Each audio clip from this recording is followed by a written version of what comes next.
Very good afternoon. I welcome all of you on today's webinar on intricacies in place of supply of goods and services. And on this subject, we have a learned and star speaker, CA Bimal Janji. And everybody know Bimal Janji is a very religious and a #1 position in direct tax in India and abroad also. And on my special invitation, CA Vijay Gupta ji, our council member, regional council member, is with us. He is also a CP committee chairman, and earlier he was the treasurer of Northern India Regional Council, and he is a graduate from DU University, and also doing a lot for members, and by arranging the webinars on various subjects for the benefit of the member. I request and first I welcome him, sir. Welcome, sir, Gupta Thank ji, you, sir. Thank you, and sir. request kindly address and introduce our Bimal ji. Over to you, sir. Gupta ji. Thank you, Rajesh ji, for giving me this opportunity and introduced wonderfully. And I welcome CA Sunil Dhanija ji and CA Rajesh Kohli ji, the convener of this study circle, and our special guest speaker, CA Bimal Jain ji. Everybody knows him even before the introduction of GST. Bimal Jain ji is a chartered accountant since 1994 and also the fellow member of the Company Secretary Institute of India and a law graduate. And is dealing in direct tax since last 21 years in GST and in the previous regime, service tax, VAT, GST, central excise, custom, foreign trade policies, export-oriented unit, and he is presently the executive consultant of A to Z company, and he is also the chairman of Indirect Tax Committee of PhD Chamber of Commerce, and he has authored a book on GST. He has taken also various awards and recognition. He was the keynote speaker at Guinness World Record made by ICSI in largest taxation lesson on GST attended by 4,500 plus participants. And a business leader award from Amity School, Noida, best speaker award from NIRC of ICI as well as ICMAI, and Young Achiever Award at Igniting Minds 2015, and best participant award in MSOP by ICSI. And he has also taken the professional membership of various institutes.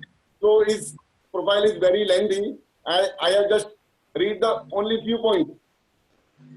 Just as a question, otherwise, we all know Bimal ji since beginning.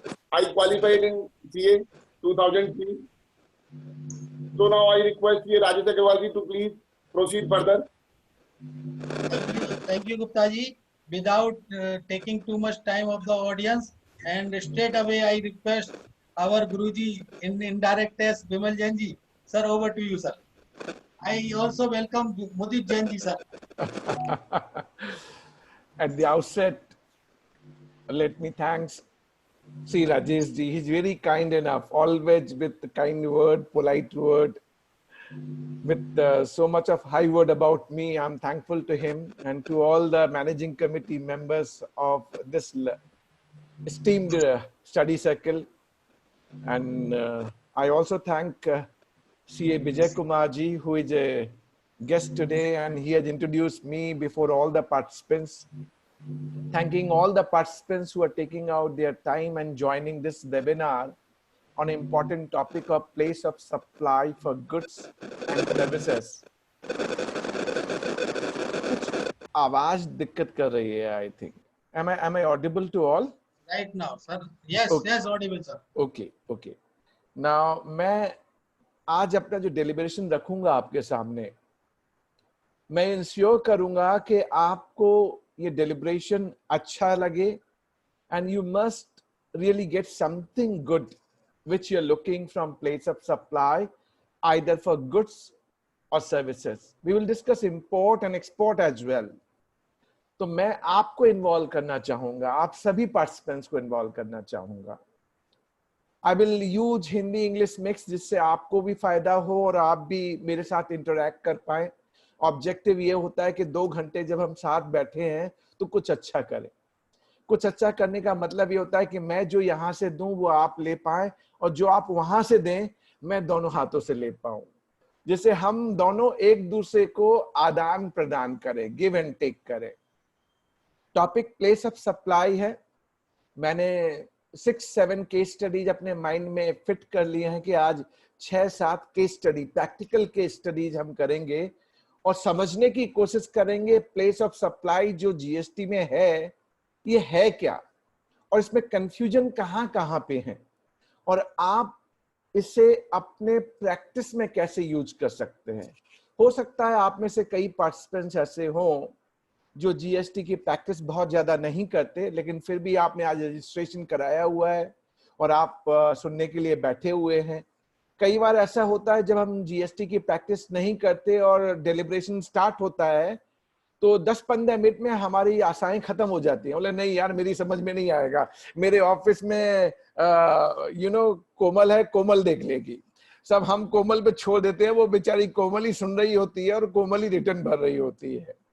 लेकिन अब आने वाले time में मैं आपको बताऊं, GST audit, GSTR 9 और 9C हमारी सिग्नेचर जा रही होती है। अब आपने देखा होगा कितनी इंटेंस वे में चीजें अब टेबल पे आ रही हैं। इवन रिसेंटली मैं आपको बताऊं, ऐसे कई केसेस में चार्टर्ड अकाउंटेंट को इम्प्रिजनमेंट कर दिया गया, उनको जेल हो गई फॉर सिंपल रीजन दैट उन्हें सिंपल रिटर्न भरा था। उनका आर्गुमेंट ये था मैंने तो सिर्फ रिटर्न भरा है, बट बाद में मालूम पड़ा कि सप्लायर ने बोगस इनवॉइसेस रेज की है। अब आप समझिए हम जो एक सिग्नेचर जिसको हम सर्टिफिकेशन वर्क कह रहे हैं उसकी इंपॉर्टेंस कितनी बढ़ती जा रही है। अगर मैं जीएसटी नहीं करता, मुझे जीएसटी में पांव ही नहीं रखना चाहिए, लेकिन क्या मैं सरवाइव कर पाऊंगा बिना जीएसटी के? नहीं कर पाऊंगा। देखिए 2 टैक्सेस बहुत मेजर हैं, डायरेक्ट टैक्स में इनकम टैक्स, इनडायरेक्ट टैक्स में जीएसटी। मैं आपसे नहीं कहता कि आप लोकल जो प्रोविजन है, municipal tax, local professional tax या लोकल में एंटरटेनमेंट टैक्स, स्टेट पर्सपेक्टिव आप मत देखिए, पर अगर आपको अब प्रैक्टिस या एम्प्लॉयमेंट में सरवाइव करना है तो बिना इनकम टैक्स और बिना जीएसटी के वे फॉरवर्ड नहीं है। तो कई बार हम अपना समय निकालते हैं, सुनना स्टार्ट करते हैं, लेकिन वो पैशन एक होता है ना, एक टाइम पेशेंट, कि हम थोड़ा टाइम दें, थोड़ा समझने की कोशिश तो करें। और कई बार स्पीकर की तरफ से भी होता है कि वो आता है और सीधे उसने टेक्निकल प्रोविजन पढ़ाने चालू कर देता है, तो कई बार आपको समझ में भी नहीं आता। आपको लगता है अरे यार पहले मुझे बता दो दे मुझे पढ़ना क्या है, तो सीधे प्रोविजन पढ़ाने लगेगा, मेरी तो समझ में आएगा ही नहीं। और कई बार वो हम पावर पॉइंट प्रेजेंटेशन से स्टार्ट कर देते हैं सारी चीजें, लिया सेक्शन बोलना है स्टार्ट, प्लेस ऑफ सप्लाई मुझसे बोल दिया है तो place of supply section so and so में ये लिखा है बोल, तब तक आपका जो होप है पढ़ने का और सीखने का और समझने का, आप खो बैठते हैं। आप बोलते नहीं यार मैं नहीं समझ पाऊंगा, मेरी समझ में नहीं आ रहा, मुझे तो कोई मेरे हिसाब से समझाए तो मेरी समझ में आएगा।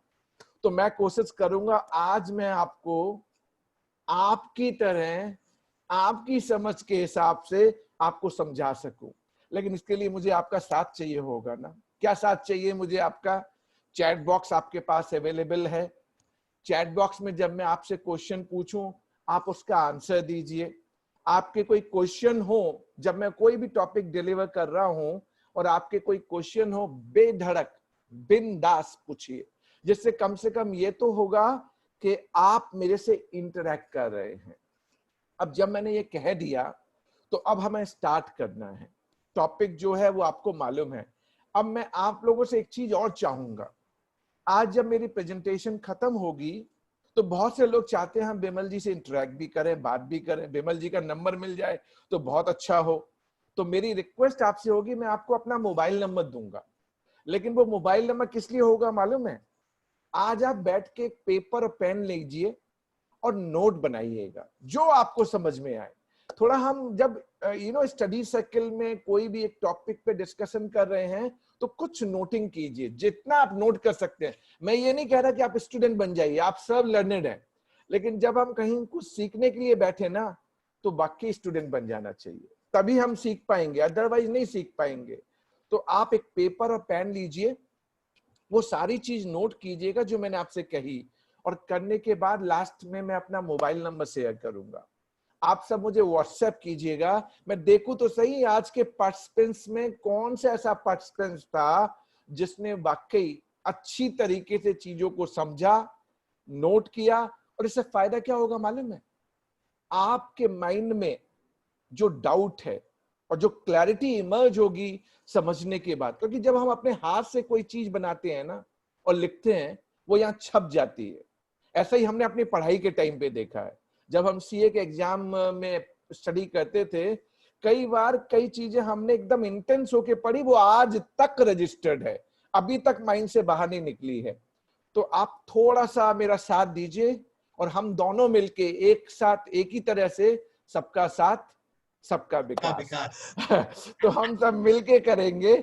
आप भी तैयार रहिए और मैं भी तैयार हूं। तो दीपक सोगानी जी ने अपना मेंबरशिप नंबर डाला हुआ है। इसमें क्या मेंबरशिप नंबर डलवाते हैं क्या आप नहीं राजेश सर, जी? कोई जरूरत नहीं है। I have requested so many times but every member wish कि he write his membership number and name. There is no need. No need. तो मैं फिर आपसे अब रिक्वेस्ट कर दूं सभी पार्टिसिपेंट से कि कोई मेंबरशिप नंबर मत डालिए। आप अगर कंटिन्यूअसली 1-1.5 घंटे इस प्रोग्राम में हैं तो आपके नाम से अटेंडेंस लग जाएगी और आपको सीपीआर मिल जाएगा, आप बेफिक्र रहिए। पर सीपीआर से ज्यादा आपको क्या करना है आज को सीपीआर से ज्यादा आपको ये करना है कि मुझे आज का टॉपिक अच्छी तरह से समझना है, मेरे माइंड में क्लैरिटी हो जानी चाहिए जिससे कल कोई डाउट ना हो। चलिए मैं स्टार्ट करता हूं। पहले मैं एक सर्विस का केस लेता हूं, फिर मैं गुड्स पे आऊंगा और फिर मैं आपको सर्विस पे लेके जाऊंगा। तो थोड़ा इंटरेस्टिंग बनाने के लिए पहले मैं समझा दूं प्लेस ऑफ सप्लाई का रिलेवेंस क्या है, इंपॉर्टेंस क्या है। देखिए, प्लेस ऑफ सप्लाई जीएसटी में इसलिए डाला गया कि GST destination based consumption tax है। जब डेस्टिनेशन बेस्ड कंजम्पशन टैक्स है तो हर स्टेट गवर्नमेंट ये चाहेगी कि कोई भी सप्लाई जो जीएसटी में हो उसके ऊपर जो एसजीएसटी कंपोनेंट लगता है वो उस स्टेट को मिले on the concept of destination based consumption tax. एक एग्जाम्पल लूं मैं आपके सामने जिससे आपको समझ में आए। अगर मैं दिल्ली से हरियाणा माल सप्लाई कर रहा हूं, दिल्ली से हरियाणा, रजिस्ट्रेशन जब मुझे लेना होता है तो जीएसटी में रजिस्ट्रेशन आपको उस स्टेट में लेना पड़ता है जिस स्टेट से आप सप्लाई कर रहे हैं, the state where from you are supplying goods और सर्विसेज। सो रजिस्ट्रेशन तो आपको दिल्ली में लेना होगा, पर जीएसटी किसको मिलेगा? ये इंपॉर्टेंट एस्पेक्ट है ना। आपने रजिस्ट्रेशन दिल्ली में लिया, पर जीएसटी एसजीएसटी कंपोनेंट किसको मिलेगा? क्योंकि मैंने दिल्ली से माल हरियाणा सप्लाई किया तो हरियाणा को मिलेगा। मैं क्या चार्ज करूंगा? आईजीएसटी चार्ज करूंगा। आईजीएसटी में दोनों कंपोनेंट हैं, सीजीएसटी भी है, एसजीएसटी भी है, पर एसजीएसटी हरियाणा को मिलेगा। तो अभी देखिए, अभी जीएसटी काउंसिल मीटिंग हुई थी, 41st जीएसटी काउंसिल मीटिंग, और हमारे ऑनरेबल फिनेंस मिनिस्टर ने कोरोना जो चाइना से चल के पूरे विश्व में फैला, उन्होंने कह दिया ये एक्ट ऑफ गॉड है, भगवान ने फैलाया है सब कुछ, भगवान की वजह से हुआ है, एक्ट ऑफ गॉड है। वो ओ माय गॉड फिल्म देखी नहीं थी, ये एक्ट ऑफ गॉड है। तो उनने इस बात को क्यों कहा मालूम है? जब जीएसटी इंट्रोड्यूस हुआ था तो सेंट्रल गवर्नमेंट ने सभी स्टेट गवर्नमेंट को एक कमिटमेंट दिया था। क्या कमिटमेंट दिया था? कि जीएसटी इंट्रोड्यूस करने की वजह से अगर स्टेट गवर्नमेंट को कोई नुकसान होगा, जी रेवेन्यू लॉस होगा। इसको समझने के लिए सिंपल वर्ड में, अगर दिल्ली का कलेक्शन 30,000 करोड़ रुपए है पर ईयर का, और जीएसटी लाने की वजह से अगर एक कलेक्शन 30,000 करोड़ रुपए से नीचे, और उनने इसका एक ग्रोथ प्लान किया था कि ईयर ऑन ईयर हम 14% का ग्रोथ मानेंगे, यानी सेंटर और स्टेट ने ये तय कर लिया, और जो एग्जाम्पल मैंने लिया मान लीजिए 30,000 करोड़ का, वो ईयर ऑन ईयर 14% की रेट से बढ़ेगा, और उस बेसिस पे उस स्टेट का उतना रेवेन्यू आना चाहिए। अगर कोई शॉर्टफॉल हुआ तो ये स्टेट सेंटर से डिमांड करेंगी, और सेंटर ने कहा था तुम डिमांड मत करना, मैं खुद एज ए फादर आपको कॉम्पेंसेट करूंगा। तो ये जब तय हो गया, 5 साल की समय सीमा ये डाल दी गई कि 5 साल तक, तो इन्हें कॉम्पेंसेशन सेस लगाया था। वो एक फंड इसीलिए बनाया गया था कि इसमें जो कॉम्पेंसेशन सेस कलेक्ट होगा, इसी सेस से सेंट्रल गवर्नमेंट सभी स्टेट को कॉम्पेंसेट करेगी। तो पहले जब जीएसटी आया था तो तब प्रॉब्लम इतनी ही थी कि मैन्युफैक्चरिंग स्टेट, उनको बड़ा डर था कि यार मैं दिल्ली में माल बनाऊंगा और मैं हरियाणा को भेज दूंगा तो मुझे जीएसटी नहीं मिलेगा। आपको मैं याद दिला रहा हूं, ये कॉन्टेक्स्ट समझने की कोशिश कीजिए। जब जीएसटी का कॉन्टेक्स्ट आप समझेंगे तो आपको समझ में सारी बातें आने लगेगी। तो जो मैन्युफैक्चरिंग स्टेट थे, गुजरात, कर्नाटका, तमिलनाडु, महाराष्ट्र, इनको बड़ा डर था कि जीएसटी आने से इनको सबसे ज्यादा नुकसान होने वाला है। क्यों होने वाला है? कि इनकी फैक्ट्री महाराष्ट्र, तमिलनाडु, गुजरात, कर्नाटका में होगी, और अगर माल महाराष्ट्र से बाहर बिकेगा तो महाराष्ट्र को तो कोई जीएसटी मिला ही नहीं। तो इनको बहुत डर था। तो इसी डर की वजह से ये कॉम्पेंसेशन सेस मैन्युफैक्चरिंग स्टेट ने फोर्सिबली एग्री करवाया था। तो पहले 2 साल 2017-18 एंड 18-19, अगर ये पहले 2 साल अगर आप देखें ना, तो जीएसटी कॉम्पेंसेशन सेस का जो कलेक्शन था और जो डिसबर्स हुआ वो तो ठीक ठाक था, कोई दिक्कत नहीं थी। प्रॉब्लम आई 1920 से। इनका कलेक्शन 1920 में 95,000 करोड़ था। 1920 की बात कर रहा हूं जब कोरोना ने मार्च में एंट्री की थी।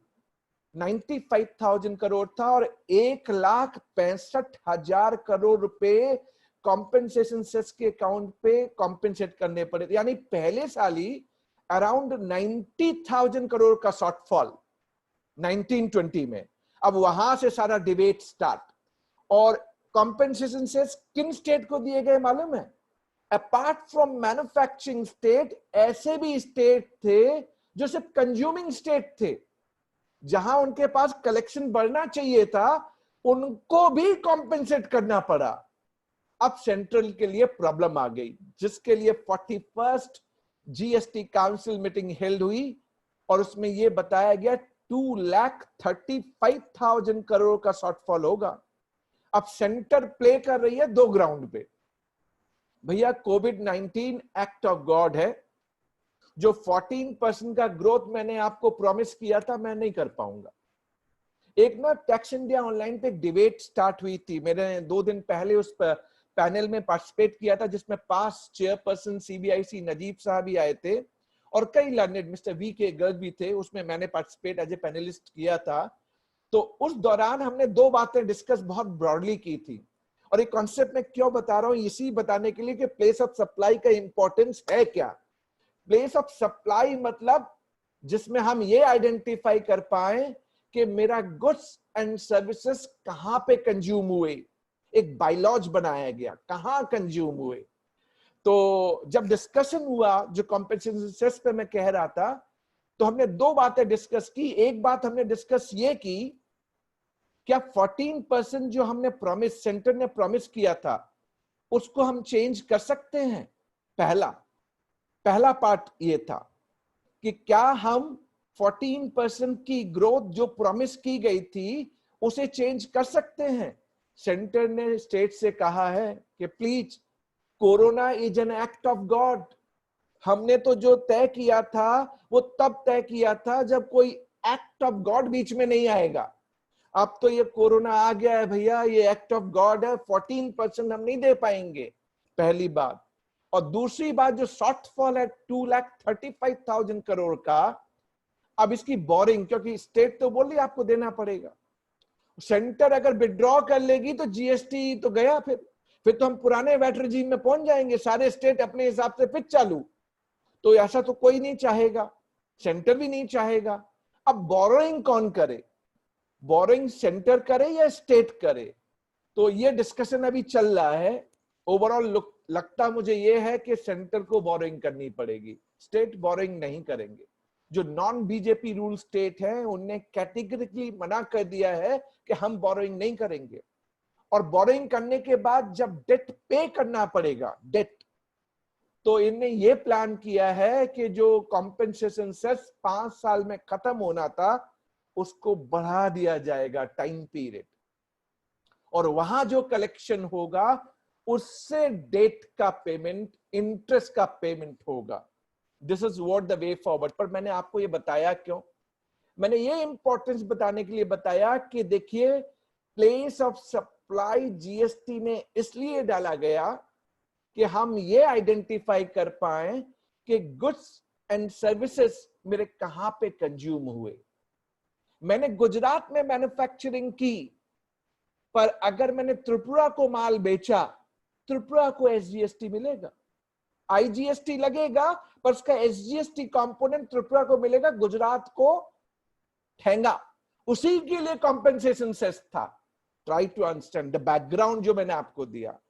अब जब प्लेस ऑफ सप्लाई के लिए एक रूल बना दिए गए, तो आपके लिए और मेरे लिए अब कोई चॉइस नहीं है, जो रूल है वही फॉलो करने पड़ेंगे। आपके लिए और मेरे लिए कोई चॉइस नहीं है, आपको वही फॉलो करने पड़ेंगे। आपको या तो समझना पड़ेगा या आपको अपने आप को इन्वॉल्व करके इसको अप्लाई करना पड़ेगा। तो एक एग्जाम्पल के साथ स्टार्ट करता हूं, केस स्टडी नंबर 1। मान लीजिए मेरी दिल्ली में फैक्ट्री है और मैं दिल्ली में रजिस्टर्ड हूं। अब आपसे मैं चैट बॉक्स में पूछूंगा और आप सब मुझे आंसर भी करेंगे। मेरी दिल्ली में फैक्ट्री है और मैं दिल्ली में रजिस्टर्ड हूं। महाराष्ट्र मुंबई से एक कस्टमर ने मुझे ऑर्डर किया और उसने कहा बिमल जी मुझे 100 पीसेस आपके फिनिश गुड्स, जो उनका फिनिश गुड्स, मान लीजिए कलर टेलीविजन की बात हुई, 100 पीसेस कलर टेलीविजन आप भेज दीजिए। तो कॉन्ट्रैक्ट दो तरीके से हो सकता है। एक कॉन्ट्रैक्ट होता है एफओआर डेस्टिनेशन, जिसमें सप्लायर, मैन्युफैक्चरर जो दिल्ली में रजिस्टर्ड है, उसने कहा ये माल मैं आपको मुंबई में डिलीवर करूंगा। M I right? पहला सिनारियो। और दूसरा सिनारियो, महाराष्ट्र मुंबई से कस्टमर दिल्ली आता है और मेरी फैक्ट्री से 100 कलर टेलीविजन ले लेता है। तो मैंने अपने फैक्ट्री गेट पे उसको 100 कलर टेलीविजन दे दिए। अब वो जहां लेके जाना चाहे जाए, मैंने तो उससे डिलीवर कर दिया अपने फैक्ट्री गेट पे। तो दो सिनारियो मैंने आपको बना दिए। अब प्रोविजन भी बता दूं, फिर मैं आपके एग्जाम लूंगा। प्रोविजन क्या कहता है, किसको हम इंट्रा कहेंगे, किसको हम इंटर कहेंगे, क्योंकि महाराष्ट्र का कस्टमर है। पर दो सिनारियो बनाए हैं तो हमें समझना पड़ेगा। तो पहले आप समझ लिया आपके लिए रूल क्या है। रूल ये है, लोकेशन ऑफ सप्लायर और place of supply. I hope आप लोग नोट भी कर रहे होंगे। Location of supplier and place of supply अगर सेम स्टेट में है तो ट्रांजैक्शन को हम इंट्रा स्टेट कहते हैं, जिसपे सीजीएसटी और एसजीएसटी लगता है। अगर location of supplier and place of supply दो डिफरेंट स्टेट में हो तो ट्रांजैक्शन को इंटर स्टेट कहा जाता है और उस पे आईजीएसटी लगता है। अब मैंने थंब रूल आपको समझा दिया। अब जिन जिन को प्लेस ऑफ सप्लाई के प्रोविजन मालूम है वो अपने माइंड में रिकॉल कर ले। एक प्रोविजन है 10(1)(a), 10 subsection 1 clause A of IGST act. देखिए, लोकेशन ऑफ सप्लायर दोनों सिनारियो में सेम रहेगा दिल्ली, उसमें तो किसी को कोई डाउट नहीं है। दोनों सिनारियो में FOR डेस्टिनेशन एंड एक्सवर्क्स, उसमें तो किसी को कोई डाउट नहीं है। प्लेस ऑफ सप्लाई जब मुझे आइडेंटिफाई करना है, तो जब मैं माल कस्टमर के घर पे जाके मुंबई में डिलीवर करता हूं, तो मेरी डिलीवरी खत्म हुई मुंबई में, राइट? तो ट्रांजैक्शन क्या होगा, चैट बॉक्स में डालिए, ट्रांजैक्शन क्या होगा, इंट्रा होगा या इंटर होगा? चैट बॉक्स में मुझे आपसे एक्टिव पार्टिसिपेशन चाहिए। आप सब मुझे लिखेंगे एकदम बकायदा, बिल्कुल इस तरीके से एकदम आंसर बराबर आना चाहिए। Vidya Purwal, interstate, interstate, location of supplier Delhi, place of supply because goods delivered in Mumbai.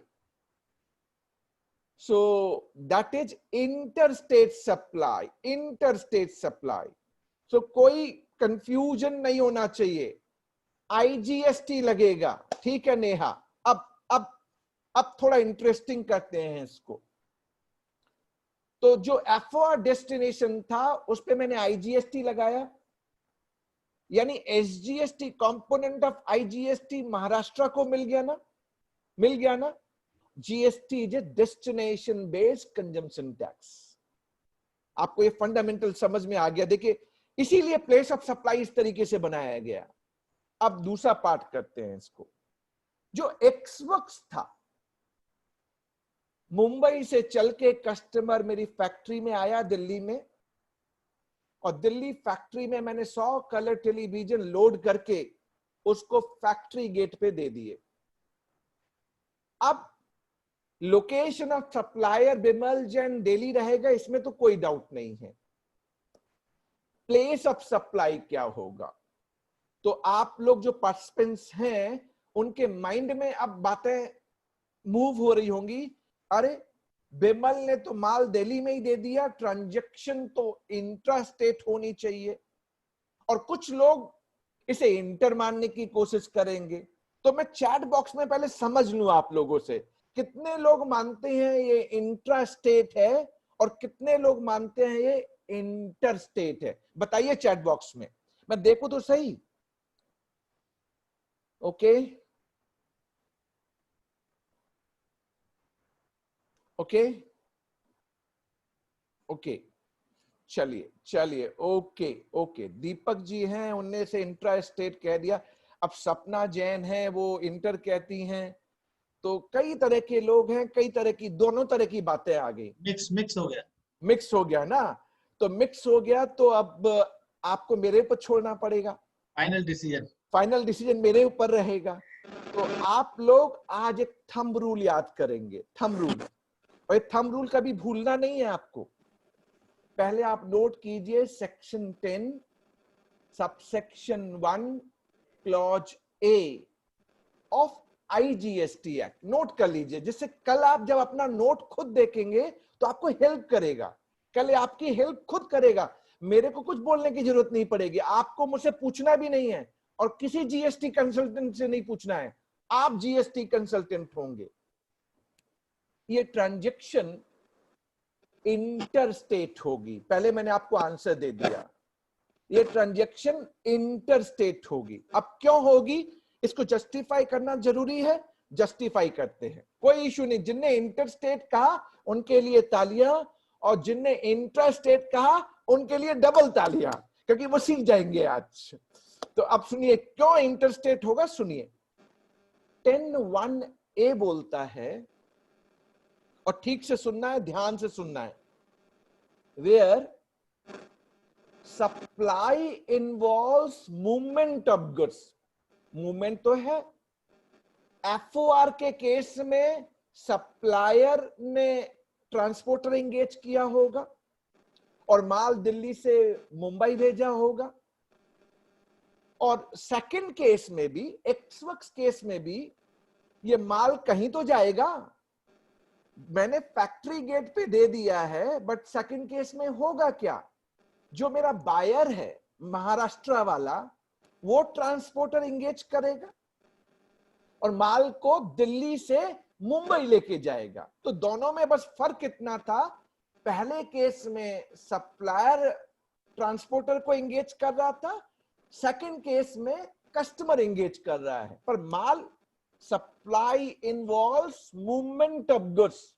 और प्रोविजन बोल रहा हूं मैं आपसे, either by supplier for destination और बाय रिसिपिएंट, इस वक्त जो मैं डिस्कस कर रहा हूं, और by any other person, then place of supply would be where delivery terminates। तो इस वक्त केस में भी मेरी डिलीवरी मुंबई टर्मिनेट ही करेगी, क्योंकि कस्टमर ने ट्रांसपोर्टर एंगेज किया और वो माल उसने दिल्ली से मुंबई लेके गया। So delivery termination Mumbai, hence place of supply is Mumbai interstate. पहला आर्गुमेंट। दूसरा आर्गुमेंट, 50,000 रुपए से ऊपर ईबे बिल भी जनरेट करना है ना। अगर गलती से आपने से इंट्रा कह दिया, इंट्रा, तो Delhi to Mumbai e-way bill कैसे जनरेट करेंगे आप? उल्टा होगा क्या? आपने इसको इंट्रा मान लिया और e-way bill Delhi to Mumbai होगा? नहीं हो सकता ना, इंटर ही होगा ना, आईजीएसटी होगा ना। सेकंड आर्गुमेंट दिया मैंने आपको। थर्ड आर्गुमेंट, अगर मैं, मेरी आवाज स्लो आ रही है क्या? Am I clear Pankaj ji? Clear sir, very clear sir. तो ये पंकज जी आप अपना देखिए, अपना इंटरनेट कनेक्शन देखिए। ये नाउ फाइन, पंकज जी ने एकदम बोल दिया, अब ठीक आ रहा है। अब कॉम्पेंसेशन सेस मिल गया पंकज जी को। चलिए तीसरा केस बताऊं आपको। देखिए, जब मैं सप्लायर हूं तो मुझे टैक्स इनवॉइस जनरेट करना पड़ेगा, राइट? और मुझे प्लेस ऑफ सप्लाई डालना पड़ेगा। ये मेरे लिए प्रोविजन है। टैक्स इनवॉइस के लिए जो रूल है उसमें लिखा हुआ है, अगर मैंने से इंट्रा मान लिया, सीजीएसटी एंड एसजीएसटी, और आपका जीएसटी नंबर, कस्टमर का जीएसटी नंबर महाराष्ट्र का है, एम आई राइट? तो मैं अगर इंट्रा में सीजीएसटी एसजीएसटी लगा दूं तो उसके महाराष्ट्र रजिस्ट्रेशन 2A में क्रेडिट आएगा? नहीं आएगा सर, नहीं आएगा। यानी इम्प्लाइडली 99.99% आपको ये मान के चलना है कि अगर महाराष्ट्र का कस्टमर है, महाराष्ट्र का जीएसटी नंबर दे रहा है, तो वो माल महाराष्ट्र लेके जाएगा, unless otherwise he convey to you. Sir मैं महाराष्ट्र लेके नहीं जा रहा, मैं तो मयूर विहार से चांदनी चौक लेके जा रहा हूं, तो आपको उसी टैक्स इनवॉइस पे फिर डालना पड़ेगा address for local delivery Chandni Chowk, तभी आप उसे इंट्रा स्टेट मानेंगे। अदरवाइज 99.99% मेरा इम्प्लाइड एजम्पशन उसके जीएसटी नंबर पे जाएगा जो महाराष्ट्र का नंबर होगा। Am I clear? अभी पंकज प्रकाश धमेचा जी थोड़ा सा वेट कीजिए, अभी आप लोग को बड़ी अच्छी तरह से मुझे समझाना है, इसीलिए मैंने इस पार्ट को लिया है। पहले आप इसको समझ लीजिए जो मैंने आपको बताया। तो अब मैंने आपको ट्रांजैक्शन क्लियर कर दिया कि ये इंटरस्टेट है। अब एक कोई अमित गुप्ता है इसके अंदर जो चैट में मुझे दिख रहे थे, और अमित गुप्ता जी ने क्वेश्चन शायद डाला है, in case supplier Delhi based sold goods to foreign buyer reach at supplier premises whether it is export और इंटरस्टेट। अब अमित गुप्ता जी ने बड़ा इंटरेस्टिंग क्वेश्चन कर दिया। आप सीपी में जाइए, सीपी में वो फॉरेनर्स लोग घूम रहे होते हैं और वहीं लोकल शॉप से माल खरीद लेते हैं, लोकल शॉप से माल खरीद लेते हैं। तो उसे हम इंट्रा माने या इंटर माने या एक्सपोर्ट माने? अमित गुप्ता जी ने बड़ा इंटरेस्टिंग कर दिया हम सबके लिए, थोड़ा पॉज कर दे इसको। दूसरा क्वेश्चन ले जिससे एक अच्छा आइडिया लगे आपको। अभी प्रकाश धमेचा जी थे, उनने क्वेश्चन कर दिया, अगर कस्टमर जो मुंबई से आ रहा है और वो रजिस्टर्ड नहीं है और मेरी ट्रांजैक्शन B2C है, क्या है? B2C, यानी मैं तो रजिस्टर्ड हूं सप्लायर, पर मेरा कस्टमर रजिस्टर्ड नहीं है। अब बताइए ट्रांजैक्शन में कोई चेंज आएगा क्या जो मैंने आपको बताया? अब मैं आपको पहले आंसर दे देता हूं, जिससे आपको समझ में आ जाए।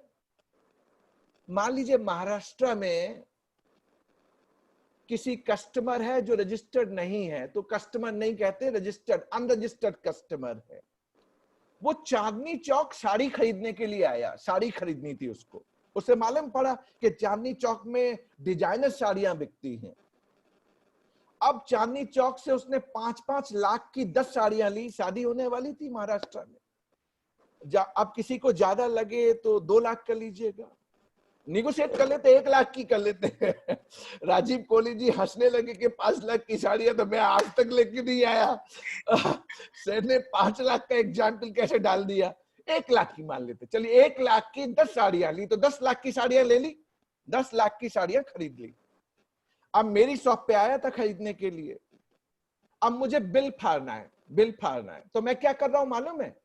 जो प्रकाश धमेचा जी कर रहे हैं, हमेशा प्रकाश जी शायद ऐसे ही कर रहे हैं या ऐसे ही एडवाइस कर रहे हैं। प्रकाश जी मन पे नहीं लेना है कोई बात, मैं तो एग्जाम्पल में थोड़ा हंसाने के लिए, इन्वॉल्व करने के लिए आप लोग को इन्वॉल्व कर लेता हूं। लोग क्या कर रहे हैं, इसको इंट्रा स्टेट की बिलिंग फाड़ रहे हैं, CGST SGST लगा देते हैं।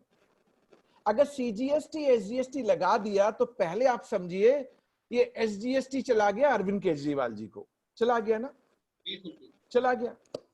अब एक कस्टमर महाराष्ट्र से आया है और महाराष्ट्र लेके जाएगा, हम एक बार सोच लेते हैं, लॉजिकल सोच लेते हैं, होगा कैसे वो बाद में करेंगे, पहले लॉजिक लगाते हैं। लेके जाएगा महाराष्ट्र में, कंजम्पशन महाराष्ट्र में होगी, उद्धव ठाकरे छोड़ देगा क्या? वो बोलेगा अरे यार अरविंद जी आपने कैसे ले लिया, ये तो मेरा कस्टमर था, महाराष्ट्र से गया था। तो सप्लायर के ऊपर क्या रिस्पॉन्सिबिलिटी है? एक प्रोविजन है सर, प्रोविजन क्या कहता है, अगर मेरी सप्लाई 50,000 रुपए से नीचे है, कितने रुपए से? 50,000 रुपए से नीचे, तो मैं इंट्रा का बिल फाड़ूं या इंटर का बिल फाड़ूं, कोई भी स्टेट ऑब्जेक्ट नहीं करेगा। जीएसटी काउंसिल में सभी स्टेट ने सहमति भर ली कि 50,000 रुपए से नीचे हम झगड़ा नहीं करेंगे, even though Maharashtra consuming state है, पर 50,000 से नीचे कोई झगड़ा नहीं करेगा। अगर मेरा बिल 50,000 रुपए से ज्यादा का है, जो है 10 लाख रुपए का हो गया ना, तो मेरे ऊपर रिस्पॉन्सिबिलिटी है, क्या मालूम? इवन दो ये B2C इनवॉइस है, मुझे अपने इनवॉइस पे एड्रेस फॉर डिलीवरी डालना ही पड़ेगा, मुझे महाराष्ट्र का एड्रेस लेना ही पड़ेगा। नहीं लिया तो आप बोलेंगे नहीं लिया तो, क्योंकि साड़ी वाले के पास 2 प्रॉब्लम तो हमेशा रहती हैं, साड़ी वाले के पास 2 प्रॉब्लम हमेशा रहती हैं। वो 2 क्वेश्चन अपने कस्टमर से कभी नहीं पूछ सकता। पहला क्या नहीं पूछ सकता कि किसके लिए लेके जा रहे हो, और दूसरा क्या नहीं पूछ सकता, कहां लेके जा रहे हो। तो आपको ये प्रॉब्लम हो सकती है, बट मेरे ऊपर रिस्पॉन्सिबिलिटी है कि 50,000 रुपए से ऊपर अगर है तो मुझे एड्रेस फॉर डिलीवरी डालना पड़ेगा। अब मैं इसको इंडोर्स करूं, अब तो ईबे बिल आ गया है ना, 50,000 रुपए से ऊपर अगर आप 10 लाख का माल लेके जाएंगे, इंट्रा का बिल फाड़ा होगा और रास्ते में पकड़ लिया तो, और रास्ते में पकड़ लिया तो 129 की पेनाल्टी नहीं लगा सकता, 130 की पेनाल्टी नहीं लगा सकता, सीज भी हो जाएगा। फिर सप्लायर को पकड़ेंगे वो लोग, क्योंकि सप्लायर रजिस्टर्ड है ना, सप्लायर को इंश्योर करना पड़ेगा कि 50,000 रुपए से अगर ऊपर है तो भैया ई वे बिल जनरेट कर। कौन? सप्लायर। अनरजिस्टर्ड को तो आप पकड़ नहीं सकते, सप्लायर। और जब सप्लायर दिल्ली से मुंबई दिखाएगा तो इंट्रा की बिलिंग तो नहीं फाड़ सकता। अब बताइए, चैट बॉक्स में आप सभी से पूछ रहा हूं, ये वाला पार्ट समझ में? अभी बिल टू शिप टू कोई नहीं बोलेगा, पहले मेरी बात सब समझ के मेरे को आंसर देंगे। समझ में? इंटरस्टेट। आप पहले चैट बॉक्स में बताइए सब कुछ समझ में आया या नहीं आया। कहिए पहले यस, पहले सब यस बोलिए, तब जाके मैं आगे बढ़ूंगा। सो प्रकाश, मैंने आपका ये वाला पार्ट क्लियर कर दिया, सब यस बोल रहे हैं, यानी सब एक लाइन में जुड़ गए, एक लाइन में जुड़ गए। अब मैं एक क्वेश्चन रह गया था ना सीपी में, वो फॉरेनर्स घूमते हैं, जो क्वेश्चन हम कर रहे थे, और फॉरेनर सीपी में वो शॉप्स लगी होती हैं, लोकल शॉप्स, आजकल तो बंद है, क्या करें, कोविड-19 है। लेकिन वो क्या करते हैं, सीपी मार्केट से वो फॉरेनर्स ने वहां से कभी कुछ ले लिया, कभी कुछ ले लिया। अगर आप लोग फॉरेन कंट्री में गए हों, होपफुली 99% लोग गए होंगे, एक कॉन्सेप्ट है, अगर आपने भी फॉरेन कंट्री में कहीं से माल लिया तो जो माल लिया एक बिल फाड़ा जाता था। जो आपको मिलता है वो आप एयरपोर्ट पे लेके जाइए, जब आप उस माल को लेके जा रहे हैं तो वो बिल दिखाइए, तो जो जीएसटी लगा है वो वहां की गवर्नमेंट आपको रिफंड कर देती है on a concept of it is export, क्योंकि आप अपने साथ उसको लेके जा रहे हैं, अपने साथ उसको। मैं गुड्स की बात कर रहा हूं, गुड्स की बात। इवन हमारे कंट्री में भी इस सिस्टम को लागू कर दिया गया है। जो फॉरेन टूरिस्ट हैं, उनने कोई गुड्स परचेज किया और एयरपोर्ट पे वो बिल दिखाया, बिल आप इंट्रा का फाड़िए, इंटर का फाड़िए, लेकिन मैं ऑलवेज यही बोलूंगा, जब फॉरेन टूरिस्ट है और आपको मालूम है कि फॉरेन टूरिस्ट है और वो बाहर लेके जाएगा, इंटर का बिल फाड़िए आप। लेकिन एक फ्रीक्वेंटली आस्क्ड क्वेश्चन था बैंकिंग एंड फाइनेंशियल वाले में, तो मेरा सजेशन जो हुआ, try to understand, Prakash try to understand, just listen carefully. पहले आप समझिए, पहले अच्छी तरह समझ लीजिए, तभी विद्या। पहले आप लोग ना मुझे कंप्लीट नहीं करने देते, मेरी कंप्लेन है आप लोगों से। आप पहले मुझे टॉपिक को कंप्लीट करने दिया कीजिए, फिर अपने एक्सपर्ट कमेंट चैट बॉक्स में डालिए। मुझे मालूम है आप लैपटॉप पे महारथी हैं, मैं जानता हूं, थोड़ा सा तो धीरज धरो मेरे प्राणी। मैं भी तो थोड़ा बहुत जानता ही हूं ना, तभी तो आज मैं फैकल्टी हूं और आप लिसनर हैं। जब आप आएंगे तब मैं आपकी बात सुना करूंगा। अब सुनिए मेरी बात, ठीक से सुनिए, पहले मैं टॉपिक कंप्लीट करूं, फिर काउंटर कीजिए ना मुझे, मैं हूं ना, दूंगा ना आंसर आपको। लिसन, तो जो टूरिस्ट वाला एस्पेक्ट है, फॉरेन टूरिस्ट वाला एस्पेक्ट है, जब वो लेके जाएगा, अब आप कहते हैं गुड्स उसने यूज कर लिया।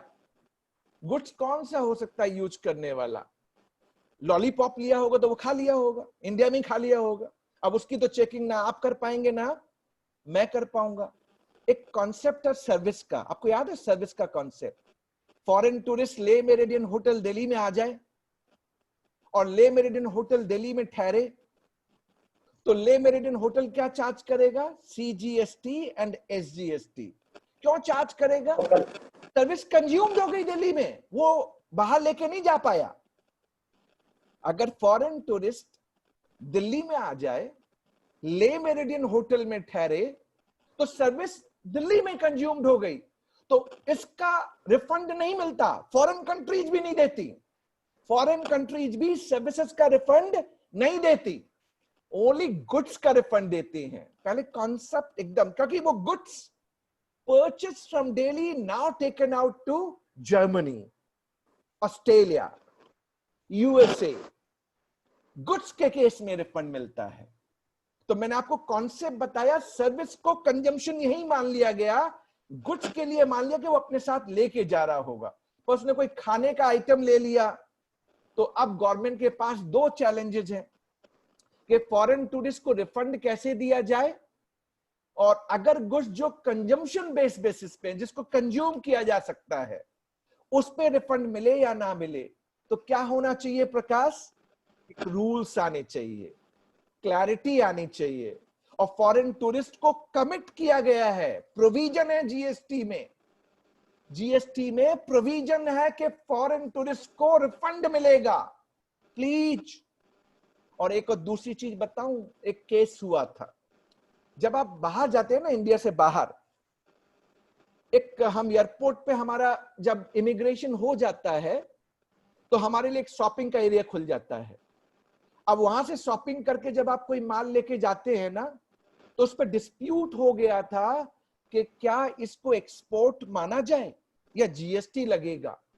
एक एडवांस रूलिंग में यह आ गया था कि उस पर जीएसटी लगेगा, पर बाद में एक सर्कुलर के जरिए इसको क्लैरिफाई किया गया कि इमिग्रेशन के बाद जो ड्यूटी फ्री शॉप्स हैं, वहां से अगर किसी फॉरेन टूरिस्ट ने कोई माल लिया तो उस पे जीएसटी नहीं लगेगा, that will be considered as if exported out of India, exported out of India. तो जो ड्यूटी फ्री शॉप्स हैं उनने परचेज किया होगा जीएसटी पे, राइट? परचेज तो उनका जीएसटी पे ही आया होगा, आउटवर्ड पे नहीं लगा ना, तो उसका रिफंड मैकेनिज्म है उन सप्लायर के लिए जो ड्यूटी फ्री शॉप्स में है। अब फॉरेन टूरिस्ट के लिए अब मैं क्वेश्चन आपसे पूछ लूं, अतुल पुरी जी ने एक और इंटरेस्टिंग कर दिया। अतुल पुरी जी अब मुझसे ये कह रहे हैं, how will the supplier know that foreign tourist is not going to bear the guard? पहले सर, अब इतना सब देखने लगेंगे तो फिर बहुत कुछ देखना पड़ेगा, उसने क्या पहन लिया और क्या नहीं पहन लिया। सिंपल रखिए अपने डिस्कशन को अतुल जी, अगर गुड्स है तो हम मानते हैं वो अपने साथ लेके जाएगा, या पहरा हुआ लेके जाएगा या नया नया लेके जाएगा, पर सर्विस उसने कंज्यूम वहीं यहीं कर ली। ऐसा ही कॉन्सेप्ट है, इसको ज्यादा इंटरेस्टिंग मत बनाइए वरना हम कहीं और डायमेंशन में चले जाएंगे। तो अब आप समझ गए हो बेसिक कॉन्सेप्ट को, तो पहली केस स्टडी मैं कंप्लीट करना चाहूंगा। Tell me first case study complete to all.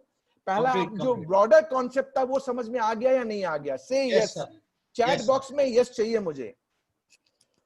Yes आ गया, ओके। अभी मैक्सिमम पार्टिसिपेंट से मुझे यस चाहिए। हाँ, मुझे लगना चाहिए, मजा आना चाहिए मुझे कि हाँ मेरे पार्टिसिपेंट्स मेरी बात सुन रहे हैं। अब दूसरी केस स्टडी करते हैं। दूसरी केस स्टडी, ओके, दूसरी केस स्टडी इंटरेस्टिंगली करते हैं। अब सर्विस वाला करते हैं जिससे मजा आए। सर्विस वाला, मैं चार्टर्ड अकाउंटेंट, मेरी ऑफिस दिल्ली में रजिस्टर्ड है। एक कंपनी है XYZ लिमिटेड,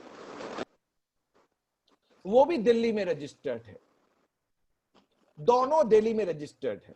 अब चार्टर्ड अकाउंटेंट वाली कर रहा हूं मैं।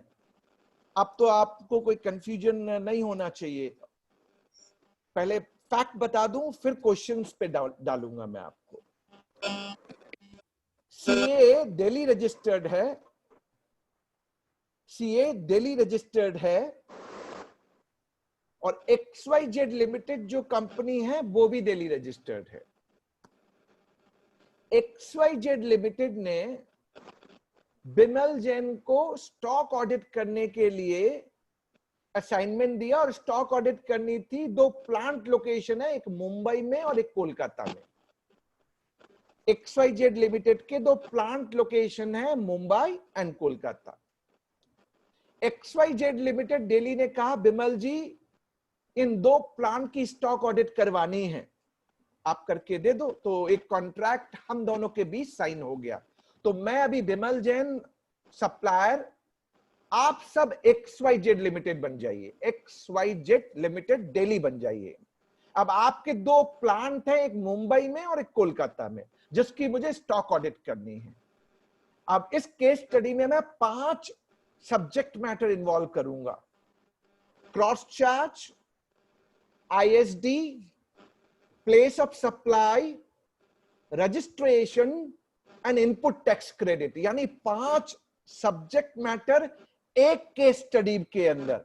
तो आपका समझना बहुत जरूरी है, आपका कंसंट्रेशन एकदम क्लियर होना चाहिए।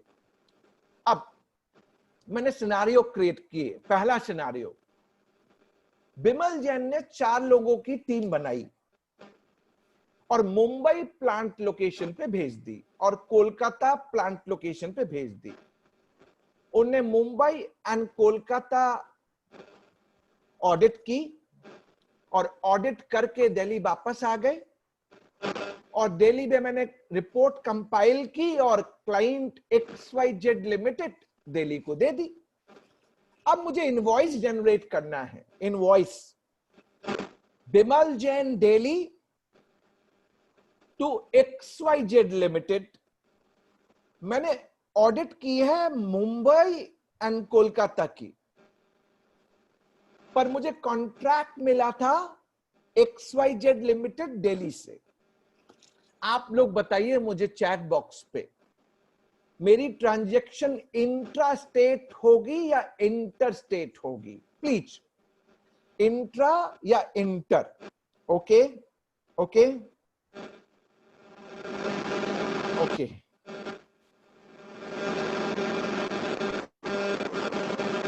ये ट्रांजैक्शन ऑलवेज, क्योंकि मैं तो XYZ लिमिटेड दिल्ली को ही इनवॉइस जनरेट करूंगा। मेरा प्रीविटी ऑफ कॉन्ट्रैक्ट किसके साथ था? दिल्ली के साथ था।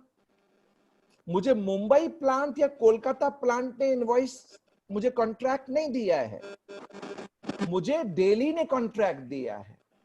तो मैं दिल्ली को ही, XYZ लिमिटेड दिल्ली को ही रेज करूंगा और transaction would be intrastate. Intrastate CGST SGST लगेगा। एक पार्ट क्लियर किया। दूसरा पार्ट, XYZ लिमिटेड दिल्ली को एक क्रेडिट मिल जाएगी। ये सर्विस तो उसने रिसीव की नहीं है, ये सर्विसेज तो Mumbai plant and Kolkata plant को मिली है। दिल्ली XYZ लिमिटेड को क्रेडिट मिल जाएगी? My question to all of you, please tell me, मिलेगी? से यस और नो। मैं आपके आंसर्स देख रहा हूं। अभी एक बंदे का आंसर सही निकला। रमेश आहूजा ने कहा, थोड़ा सा समझ में आया मुझे। अब देखिए, दिल्ली XYZ लिमिटेड क्रेडिट अगर नॉर्मल होता तो नहीं मिलती, उसे ISD का रजिस्ट्रेशन लेना पड़ेगा, इनपुट सर्विस डिस्ट्रीब्यूटर, क्योंकि ये उसकी सर्विस नहीं है, ये है मुंबई और कोलकाता की। सो ISD का क्या कॉन्सेप्ट है?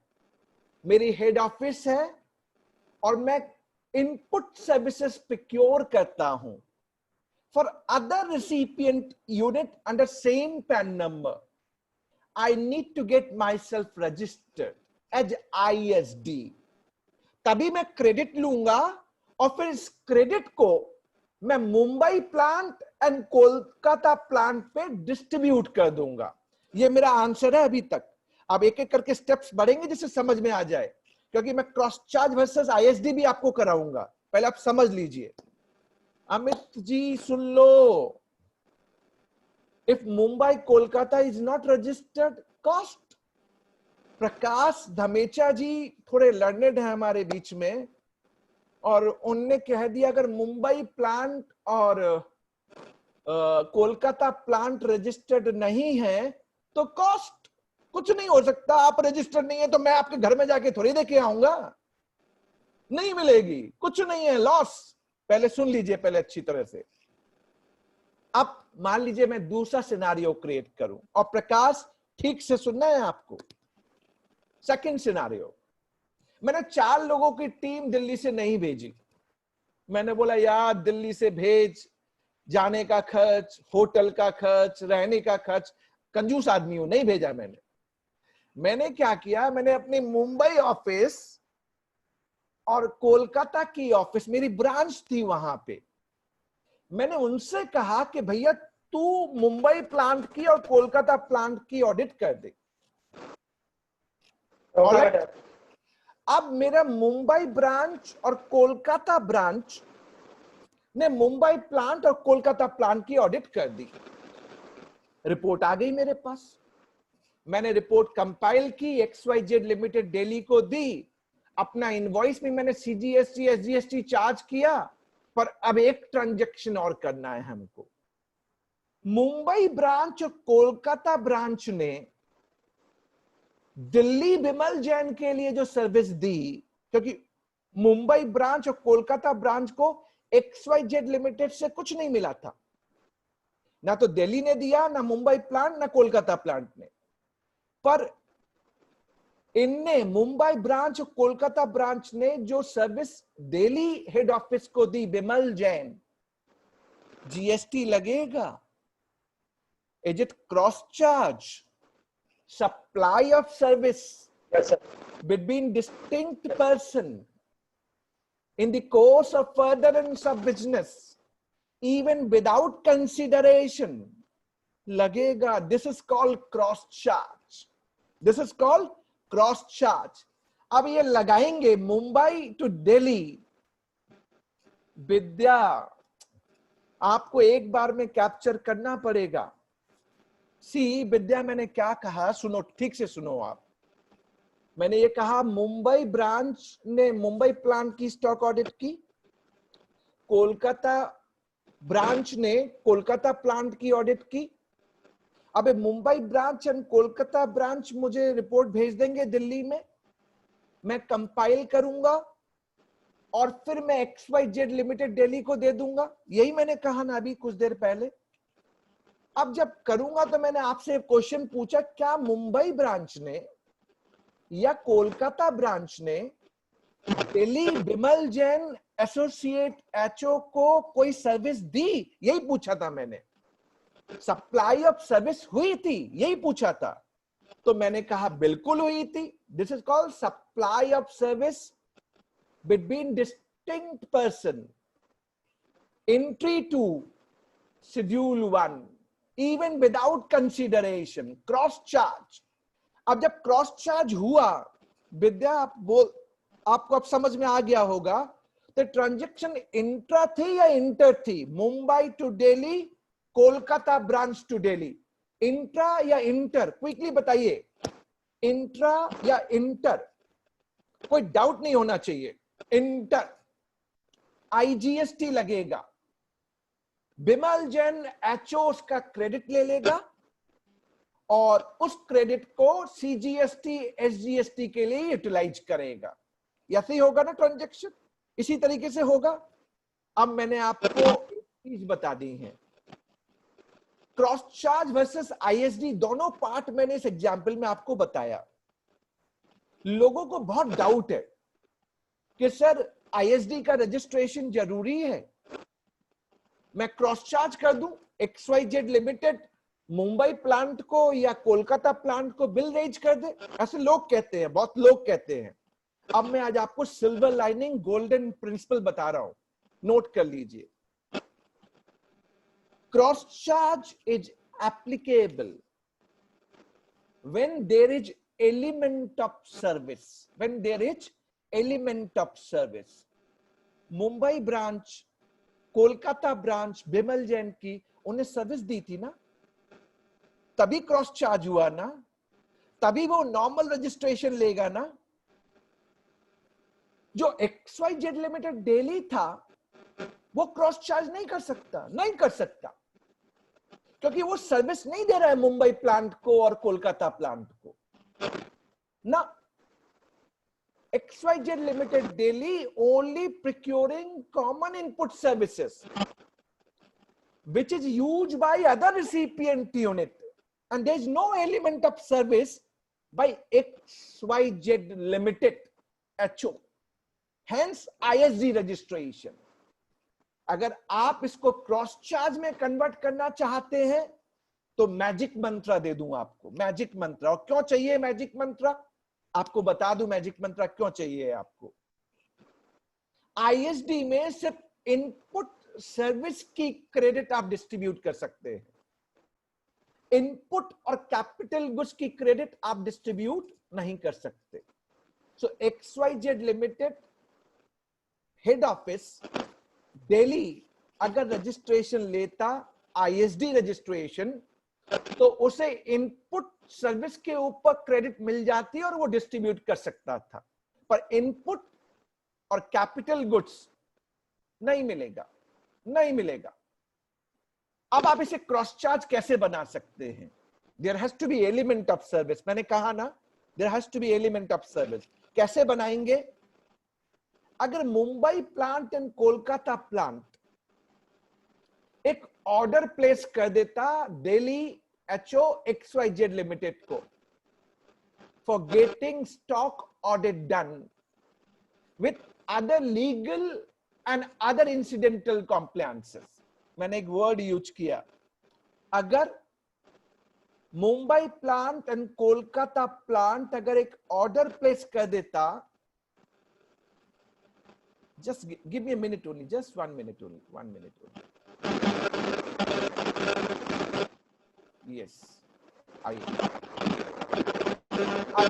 अगर Mumbai plant and Kolkata plant अगर एक ऑर्डर प्लेस कर देता XYZ लिमिटेड एचओ को for stock audit with other legal compliances, तब आप इसे फ्रेम कर सकते थे कि XYZ लिमिटेड ने stock audit third party Bimal Jain से ली और उससे related legal compliances and other allied activity done by HO for Mumbai plant and Kolkata plant. Then he could have asked, he could have raised cross charge invoice to Mumbai plant and Kolkata plant. अब आप लोग मुझे chat box में बताइए, ये जो concept मैंने cross charge versus ISD का जो बताया और इसको कैसे चेंज करना चाहिए, ये जो बताया आपको समझ में आया? Say yes in a chat box, please say yes in a chat box. All right, all right. Thank you very much.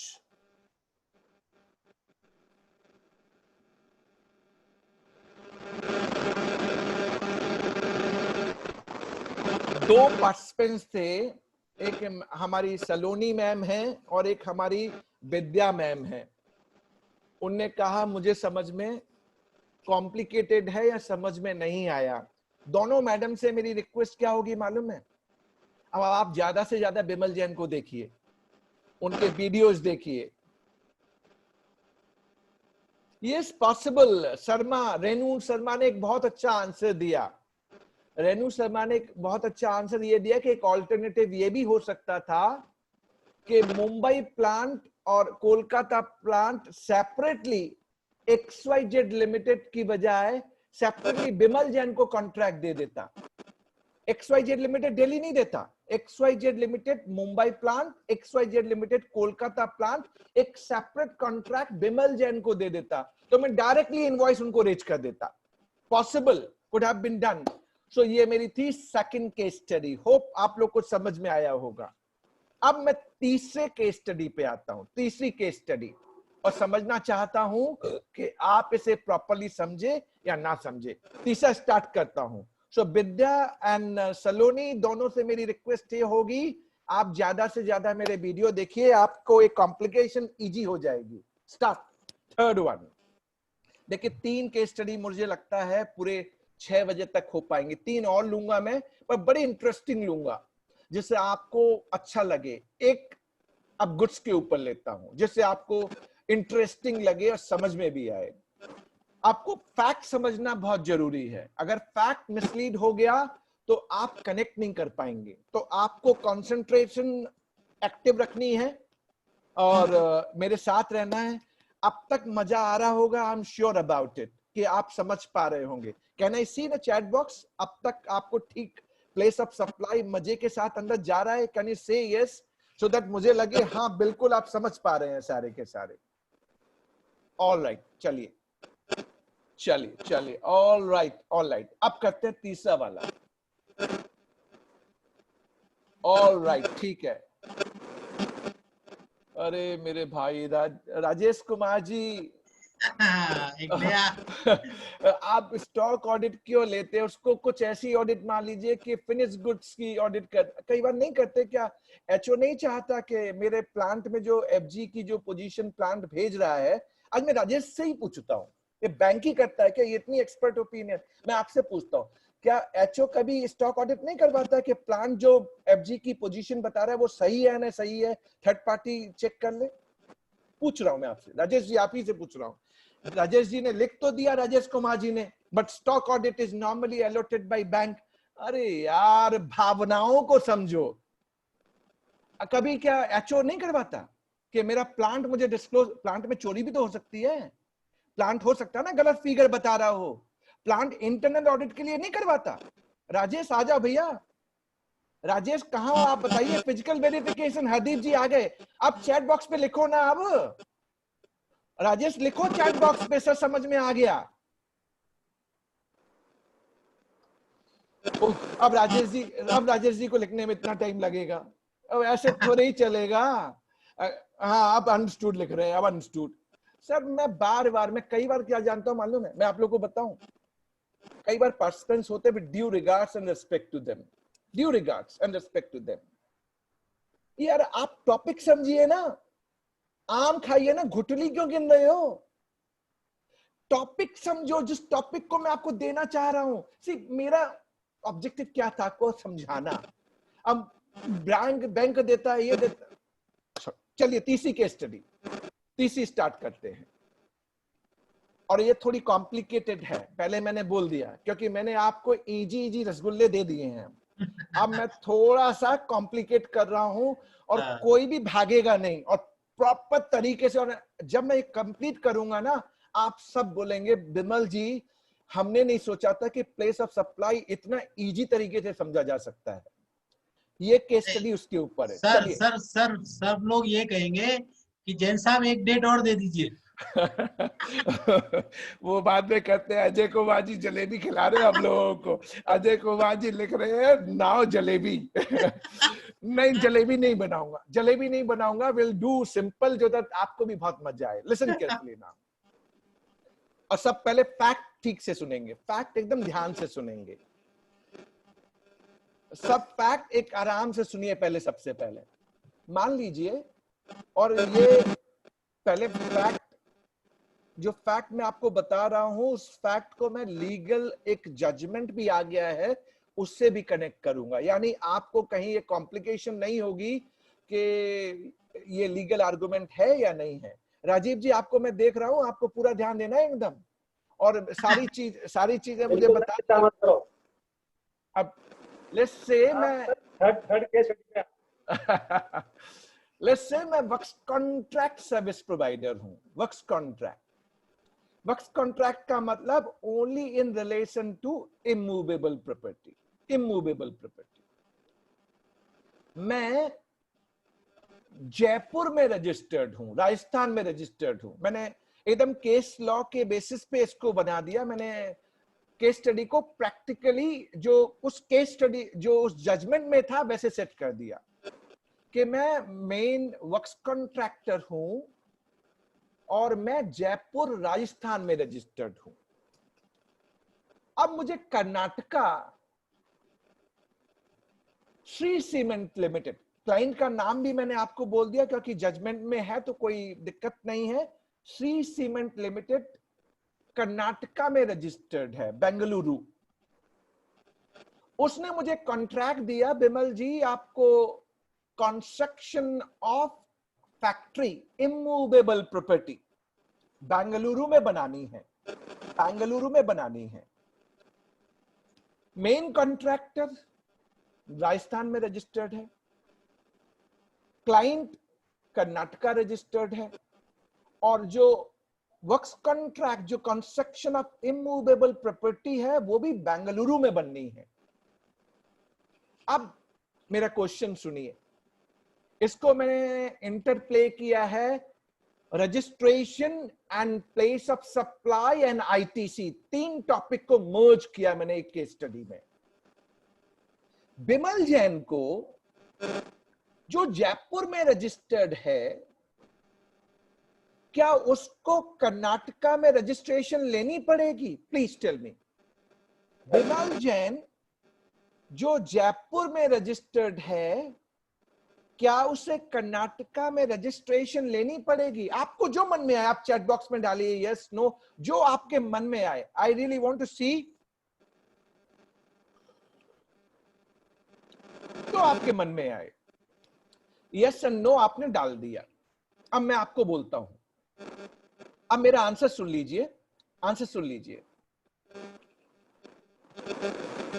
Answer बोलने से पहले मैं एक सिचुएशन क्रिएट करूं आपके लिए।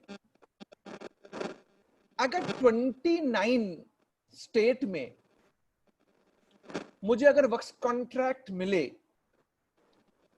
तो जिन जिन ने कहा मुझे कर्नाटका में रजिस्ट्रेशन लेना होगा, तो आप सब क्या चाहते हैं, मैं 29 स्टेट में जाके रजिस्ट्रेशन लूं? क्या आपकी मनसा ये है? अगर 29 स्टेट में अगर वर्क्स कॉन्ट्रैक्टर को रजिस्ट्रेशन लेना पड़ा, तो वो जीएसटी के रिटर्न भरते ही रह जाएगा, काम नहीं कर पाएगा, काम नहीं कर पाएगा वो। अब मैं आपको आंसर्स देता हूं। No registration required in Karnataka. Just listen carefully Deepak ji, just मेरे साथ। कोई अभी चैट बॉक्स में तब तक कुछ ना डाले जब तक मैं आपसे ना बोलूं। No registration would be required in Karnataka for simple reason. Location of supplier, जो जीएसटी में कॉन्सेप्ट है, उसके लिए 4 लैडर बनाए गए हैं। 4 लैडर मतलब 4 steps. Normally location of supplier, the place of business where I am registered, that is Jaipur. हमेशा पहला स्टेप्स वही माना जाएगा। Unless I got fix establishment in Bengaluru for execution and completion of this contract. और फिक्स एस्टैब्लिशमेंट किसको बोलते हैं? Fix establishment which is characterized by sufficient degree of permanence of human और टेक्निकल रिसोर्सेस। यानी अगर मैं जयपुर से बैठ के अगर उस प्रोजेक्ट को सुपरवाइज, कंट्रोल और मैनेज कर रहा हूं, जयपुर से बैठ के, सिर्फ साइट ऑफिस खुली हुई है, पर कंट्रोल, मैनेज, सुपरविजन जयपुर से हो रहा है, तो मुझे बेंगलुरु में रजिस्ट्रेशन लेने की जरूरत नहीं है। अगर मैं इसको सुपरवाइज, कंट्रोल और मैनेज कर्नाटका, बेंगलुरु की किसी ऑफिस से करता, तभी रजिस्ट्रेशन लेना था। पहला पार्ट मैंने आपको बताया। अब इसमें जो कॉम्प्लिकेशन लोगों के माइंड में है, उसको डिस्कस करता हूं। और इस जजमेंट में ये डिस्कशन हुआ है जो लोगों के माइंड में आ रहा है। पहला, मुझे इस कॉन्ट्रैक्ट में सीमेंट और आयरन स्टील चाहिए होगा।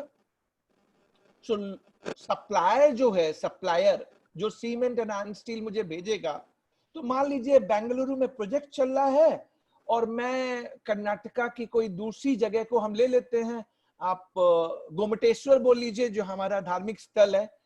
Supplier of cement and iron steel in Gomateshwar but in Karnataka, supplying cement and iron steel from Gomateshwar to Bengaluru, bill करेगा जयपुर, क्योंकि मैं जयपुर में रजिस्टर्ड हूं, और माल डिलीवर करेगा बेंगलुरु में। अब इसमें हम जीएसटी कैसे लगाएंगे? ये है bill to ship to, bill to Jaipur, ship to Bengaluru. तो एक 10(1)(b) का प्रोविजन है, 10(1)(b) of IGST act. Note कर लीजिएगा, जो नोट बना रहे हैं उनके लिए, 10(1)(b) ऑफ आईजीएसटी एक्ट। इस केस में लॉ ये बोलता है, जो सप्लायर गोमटेश्वर में है, जो सीमेंट और आयरन स्टील दे रहा है, दो वो माल की डिलीवरी बेंगलुरु में करेगा, बिल टू जयपुर करेगा, तो 10(1)(b) बोलता है कि प्लेस ऑफ सप्लाई इस केस में place of business of intermediary Jaipur, जिसके कहने पे ये माल बेंगलोर की साइट पे डिलीवर्ड हुआ, तो प्लेस ऑफ सप्लाई हो जाएगी जयपुर। माल इवन दो आपका बेंगलुरु में डिलीवर्ड हो रहा है, बट वो चार्ज करेगा आईजीएसटी, आईजीएसटी, आईजीएसटी। अब जयपुर वाला क्या करेगा? जो मैं हूं, मैं उसकी क्रेडिट ले लूंगा। अब मैं भी तो वर्क्स कॉन्ट्रैक्ट सर्विस का इनवॉइस रेज करूंगा ना, श्री सीमेंट लिमिटेड को करूंगा ना, जयपुर से कर्नाटका करूंगा ना, तो मेरी बिलिंग भी आईजीएसटी होगी। तो जो आईजीएसटी की क्रेडिट मुझे मिली, purchase of cement and iron steel, that I am going to use for discharging IGST charged to Shree Cement Limited. Location of supplier Jaipur. Place of supply would be location of immovable property. क्योंकि मैंने works contract किया है, तो मैं IGST लगाऊंगा। तो यानी एक चीज मैंने आपको फंडामेंटल बताया था ना, क्या बताया था? GST is destination based consumption tax बताया था ना। अब देखिए मैं प्रूव करता हूं कैसे मैंने इसको किया। इसको मैंने कैसे कंप्लीट किया। जो सप्लायर था उसने आईजीएसटी चार्ज किया राजस्थान, पर राजस्थान को एसजीएसटी नहीं मिलना चाहिए था, क्योंकि कंजम्पशन वहां थोड़ी हुई है, कंजम्पशन तो कर्नाटका में हुई है। उसने आईजीएसटी की क्रेडिट ली, मेन कॉन्ट्रैक्टर राजस्थान, बट फिर मैंने इसको बिल कर दिया आईजीएसटी कर्नाटका। यानी जो आईजीएसटी राजस्थान ट्रेवल करके आया, वो अगेन कर्नाटका ट्रेवल कर गया। यानी SGST component of IGST has gone back to Karnataka. Look at the beauty of this transaction. एक, मुझे रजिस्ट्रेशन नहीं लेना पड़ा और क्रेडिट का ब्लॉकेज नहीं हुआ। इसमें एक और एंगल डाल दिया गया कि मान लीजिए मैं राजस्थान सप्लायर से अगर सीमेंट एंड आयरन स्टील लेता, नॉट कर्नाटका, राजस्थान वाले किसी सप्लायर से लेता और उससे बोलता अब ये माल तो बेंगलुरु में डिलीवर कर, bill to Jaipur. So maybe Ajmer का सप्लायर होता, Ajmer supplier, billing to Jaipur, shipping to Bengaluru. तो वो क्या चार्ज करता? 10(1)(b अगर हम देखें तो अब आप लोग मुझे पहले बताइए, आप लोग मुझे अब चैट बॉक्स में ये बताइए कि अगर ये transaction 10(1)(b bill to ship to है, Rajasthan supplier billing to Bimal Jain Rajasthan but shipping to Bengaluru, तो दो लेयर है ना इसके अंदर। तो पहली लेयर क्या होती? सीजीएसटी, एसजीएसटी या आईजीएसटी? प्लीज बताइए चैट बॉक्स में प्लीज। प्रदीप कपूर ने आंसर दे दिया है, विनोद कुमार खन्ना का आंसर गलत है, बाद बाकी सभी लोग। और भी मैं चाहता हूं चैट बॉक्स में खुल के जो मन में आए बताइए, गलत सही जो मन में आता हो। मैं तो कह चुका हूं कि आपके मन में जो आए। सीजीएसटी एसजीएसटी लगेगा, सीजीएसटी एसजीएसटी लगेगा इंट्रा स्टेट।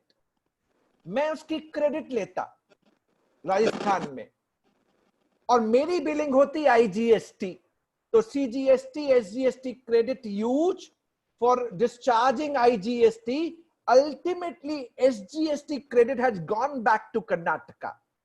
सो मैंने दोनों ट्रांजैक्शन करके आपको बता दिए, right?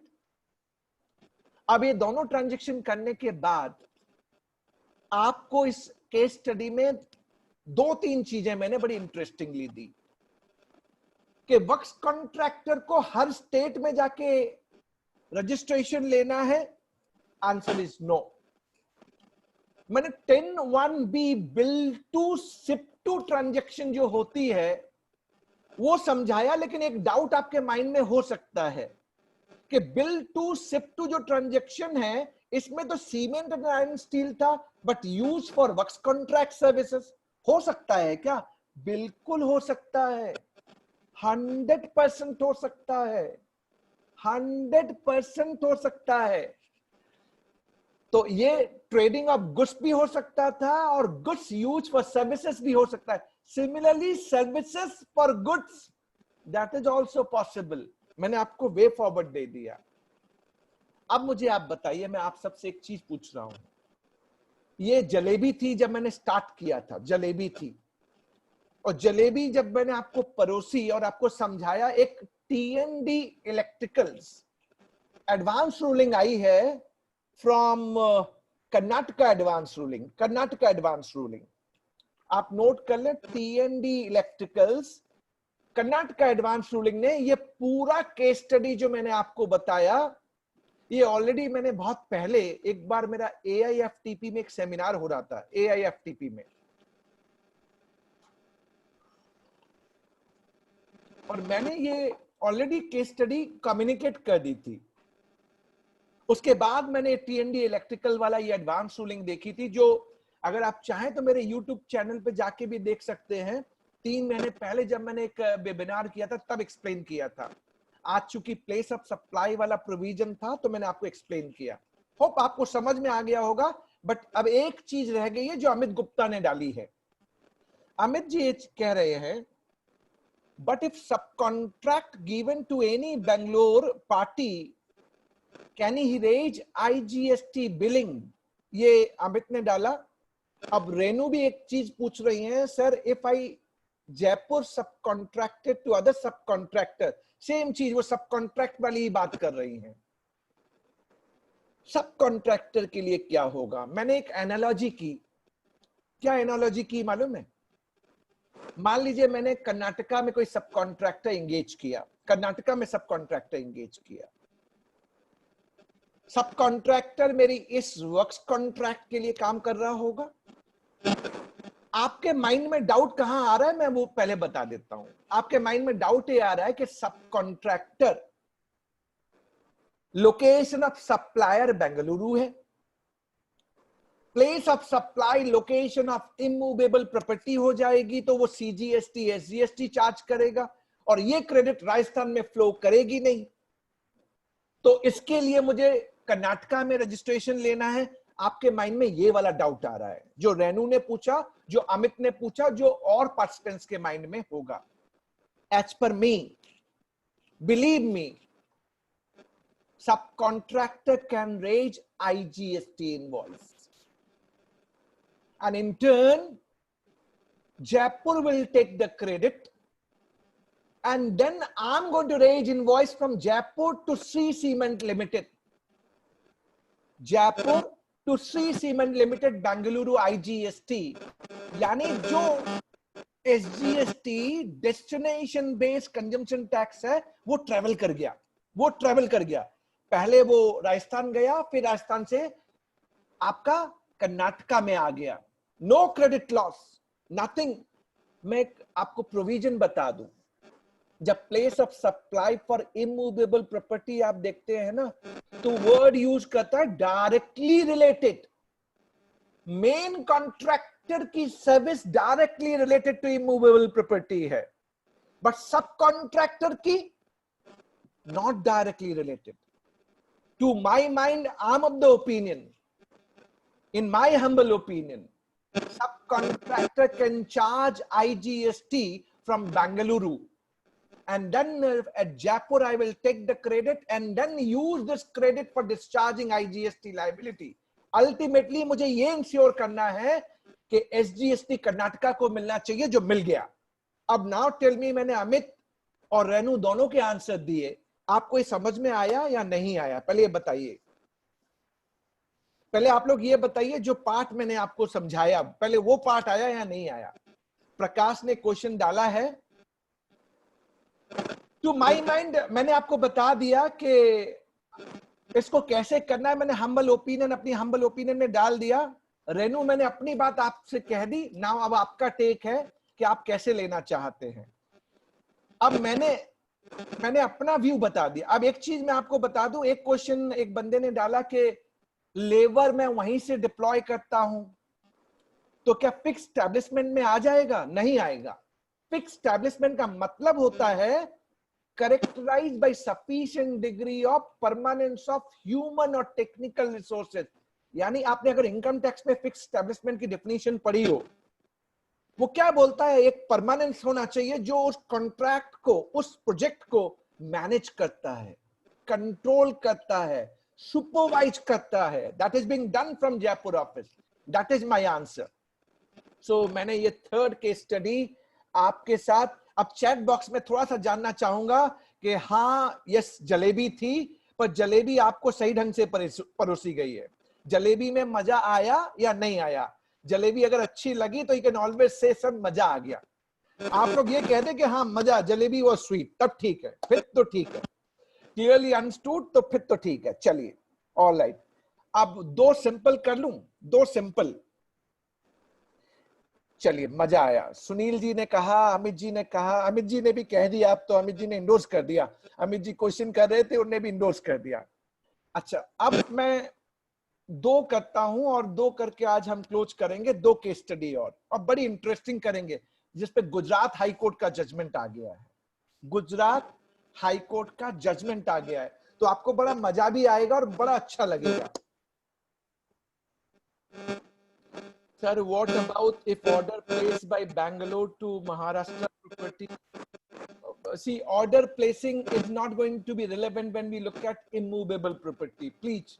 Now come back to the fourth case study. Srinivas, time is less. Please come back to the fourth case study now. मैं दिल्ली सर आवाज की डिस्टर्बेंस कहीं हो रही है. ये सर किसी का मोबाइल बज रहा है, mobile. I don't know. That is creating trouble to me. Maybe request करूं जो हमारे पैनलिस्ट है वो भी अपने आप को म्यूट कर लें, एक्सेप्ट मी. हाँ जो पैनलिस्ट है सब म्यूट कर लें अपने आप को, एक्सेप्ट मी. जितने भी पैनलिस्ट हैं, हो सकता है उनके एंड से मोबाइल का धम धम आ रहा होगा, बार बार डिस्टर्ब कर रहा है. सुनिए नेक्स्ट. मान लीजिए, and I need answer from all of you, और ये दो केस स्टडी बड़ा मजा आएगा आपको. सुनिए, मैं दिल्ली में रजिस्टर्ड हूं. मुझे कोरियन सप्लायर ने बोला, बिमल मेरा ये प्रोडक्ट है, एलजी की बात कर लेते हैं, एलजी का प्रोडक्ट है. उनने मुझसे कहा, बिमल मुझे इंडिया में ये मार्केट डेवलप करना है. अभी उनका एक नया बैटरी ऑपरेटेड मास्क लॉन्च हुआ है फॉरेन कंट्रीज में, बाहर इंडिया में भी लॉन्च नहीं हुआ है.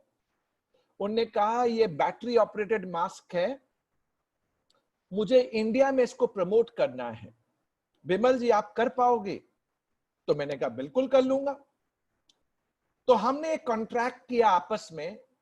मैंने कहा मैं कस्टमर आइडेंटिफाई कर देता हूं आपके लिए, आप कस्टमर को डायरेक्टली सप्लाई कर देना, और जो भी आप लोग की बिलिंग होगी उसका 10% कमीशन मुझे दे देना. मैंने ये बात की ओनली. तो अब इस सिचुएशन में बिमल जैन ने क्या किया? बिमल जैन को कॉन्ट्रैक्ट मिला एलजी कोरिया से to do sales promotion and marketing of goods belonging to the foreign supplier. Foreign supplier ने माल डायरेक्टली सप्लाई किया कस्टमर इन इंडिया. अब मैंने अपना एक इनवॉइस 10% का रेज किया एलजी कोरिया को, ये कहते हुए कि भैया मैंने अपनी service they the, now you पे मी माय कंसीडरेशन. अब क्वेश्चन ये है कि जो मैंने इनवॉइस दिल्ली से कोरिया रेज किया, इसको एक्सपोर्ट ऑफ सर्विस माना जाएगा या नहीं माना जाएगा? चैट बॉक्स में आप लोग बताइए, एक्सपोर्ट है या नहीं है? अर्पित कहते हैं यस, और सभी का मत है नो. और भी कोई कुछ, खुशबू कहती हैं यस. ऑलराइट, सो मुझे दो बंदे मिले जो मेरे साथ चलने को तैयार हैं. यस, सो इंटरमीडियरी पंकज तीसरे हो गए. अच्छा, और कोई मानने को तैयार नहीं है? प्रकाश नहीं मानने को तैयार है आप मेरे साथ? अरे रविकांत जी भी आ गए, अलका भी आ गई, अब कपिल, ये लोग सब कहते हैं कि एक्सपोर्ट है. अब देखिए मैं आपको बताऊं, पहले प्रोविजन बता देता हूं, फिर आपको कंक्लूड करूंगा. Intermediary means a person who is agent और broker, who is arranging or facilitating supply of goods or services between two persons. Korean supplier customer in India. So I'm intermediary. पहला मैं intermediary बन गया. अब अगर मैं अपने आप को एक्सपोर्ट कहूं तो मुझे section 2 subsection 6 export of services के लिए मुझे कंडीशंस दे दी गई हैं. क्या क्या कंडीशन दी गई हैं? पहला, supplier must be located in India, satisfy कर दी. Second, customer recipient must be located outside India, satisfy कर दी. Third, money should be received in convertible foreign exchange, satisfy कर दिया, क्योंकि मुझे पैसे भी convertible foreign exchange में मिलने हैं. चौथा, we should not be merely establishment of distinct person. So मैं independent हूं और LG Korea independent है, so we are not merely establishment of distinct person. Last, place of supply outside India होनी चाहिए. इस केस में place of supply outside India होनी चाहिए. सेक्शन 13 सबसेक्शन 8 क्लॉज बी, जो सुन रहे हो जरूर नोट कर लें. 13 subsection 8 clause B read with section 8 subsection 1 of IGST act. Intermediary के लिए उनने ये कह दिया कि place of supply would be location of supplier. Location of supplier यानी लोकेशन ऑफ सप्लायर जो मैं दिल्ली था और प्लेस ऑफ सप्लाई भी लोकेशन ऑफ सप्लायर दिल्ली हो गई, तो दोनों ट्रांजैक्शन मेरे इंडिया में हो गए. Hence it is not export of services. GST लगेगा 18%. ट्रांजैक्शन इंट्रा बोले या इंटर बोले, एक सज्जन थे ना जो मुझसे उस टाइम पे डिस्कशन कर रहे थे जब गुड्स वाली फॉरेन टूरिस्ट की बात आई थी. It would be intra state as per one of the FAQ frequently asked question in the banking and financial services. Intra state CGST and SGST लगा दीजिए, कोई फर्क नहीं पड़ता, कोई फर्क नहीं पड़ता. इंट्रास्टेट. अब मैंने एक पार्ट ऑफ स्टोरी कर दी, अब दूसरी पार्ट ऑफ स्टोरी आपको अब करनी है. दूसरी पार्ट अब आप लोग मुझे आंसर देंगे. मैंने ये वाला पार्ट कर दिया है, अब दूसरी ओपिनियन मुझे आपसे लेनी है. मैं एग्जाम्पल चेंज करता हूं. Maruti limited India Delhi registered, मान लीजिए दिल्ली रजिस्टर्ड और हरियाणा रजिस्टर्ड. उसने फॉरेन कमीशन एजेंट, फॉरेन में कोरिया में कोई कमीशन एजेंट है, मुझे बना दीजिए, कुछ भी नाम मेरा रख दीजिए, मैं फॉरेन कमीशन एजेंट हूं. मुझसे कहा बिमल आप कोरिया में हमारा कस्टमर बेस आइडेंटिफाई कर दो, और ये क्वेश्चन का आंसर मुझे सही चाहिए होगा. मैं पहले, क्योंकि इतना पढ़ाने के बाद अगर आप मुझे सही आंसर नहीं देंगे तो मैं फेल हो जाऊंगा. मैं मान लूंगा कि मैं फेल हो गया. तो मेरा आज पास होना और फेल होना आप पे डिपेंडेंट है. तो आप सब आज मुझे पास करेंगे. मैं इसी माइंडसेट के साथ इतनी मेहनत कर रहा हूं. रिपीट कर रहा हूं फिर से फैक्ट, जिससे विद्या फिर से वापस ना आए, सलोनी फिर से वापस ना आए और ये कहे कि मुझे समझ में. और ऐसा नहीं कि आप सब कोशिश जरूर कीजिए. पास और फेल गीता में लिखा है ना, कर्म करो, फल की चिंता नहीं करनी है. तो आप घबराइए मत, पास और फेल तो मैं होऊंगा, आप कर्म तो कीजिए कम से कम मेरे साथ. मैं तो ये चाहता हूं आपसे. सुनिए आप carefully. Maruti limited Haryana registered ने कोरियन एक कमीशन एजेंट को पकड़ा और कोरियन कमीशन एजेंट से कहा कि भैया तू मेरा प्रोडक्ट वहां पे कोरिया में डेवलप करवा दे. Sales promotion and marketing of product belonging to Indian supplier. मैंने उल्टा ही किया बस ट्रांजेक्शन को. और सेम तय था कि मारुति कस्टमर को सप्लाई करेगी और वो फॉरेन कमीशन एजेंट एक बिल रेज करेगा मारुति को. तो foreign commission agent outside India, supplier outside India, recipient Maruti is in India. मेरा एक सिंपल क्वेश्चन आप सभी से है, क्या मारुति को रिवर्स चार्ज में जीएसटी जमा कराना पड़ेगा? With a reverse charge GST leviable, please tell me, in the hands of Maruti limited. और आपके आंसर मुझे बताएंगे मैं सही हो पाया या नहीं हो पाया।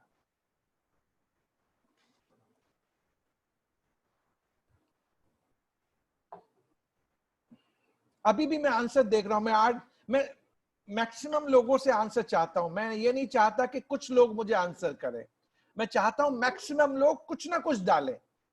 कम से कम समझ में तो आए कि हमारी अंडरस्टैंडिंग कितनी क्लियर हुई और हम कहां तक पहुंच पाए।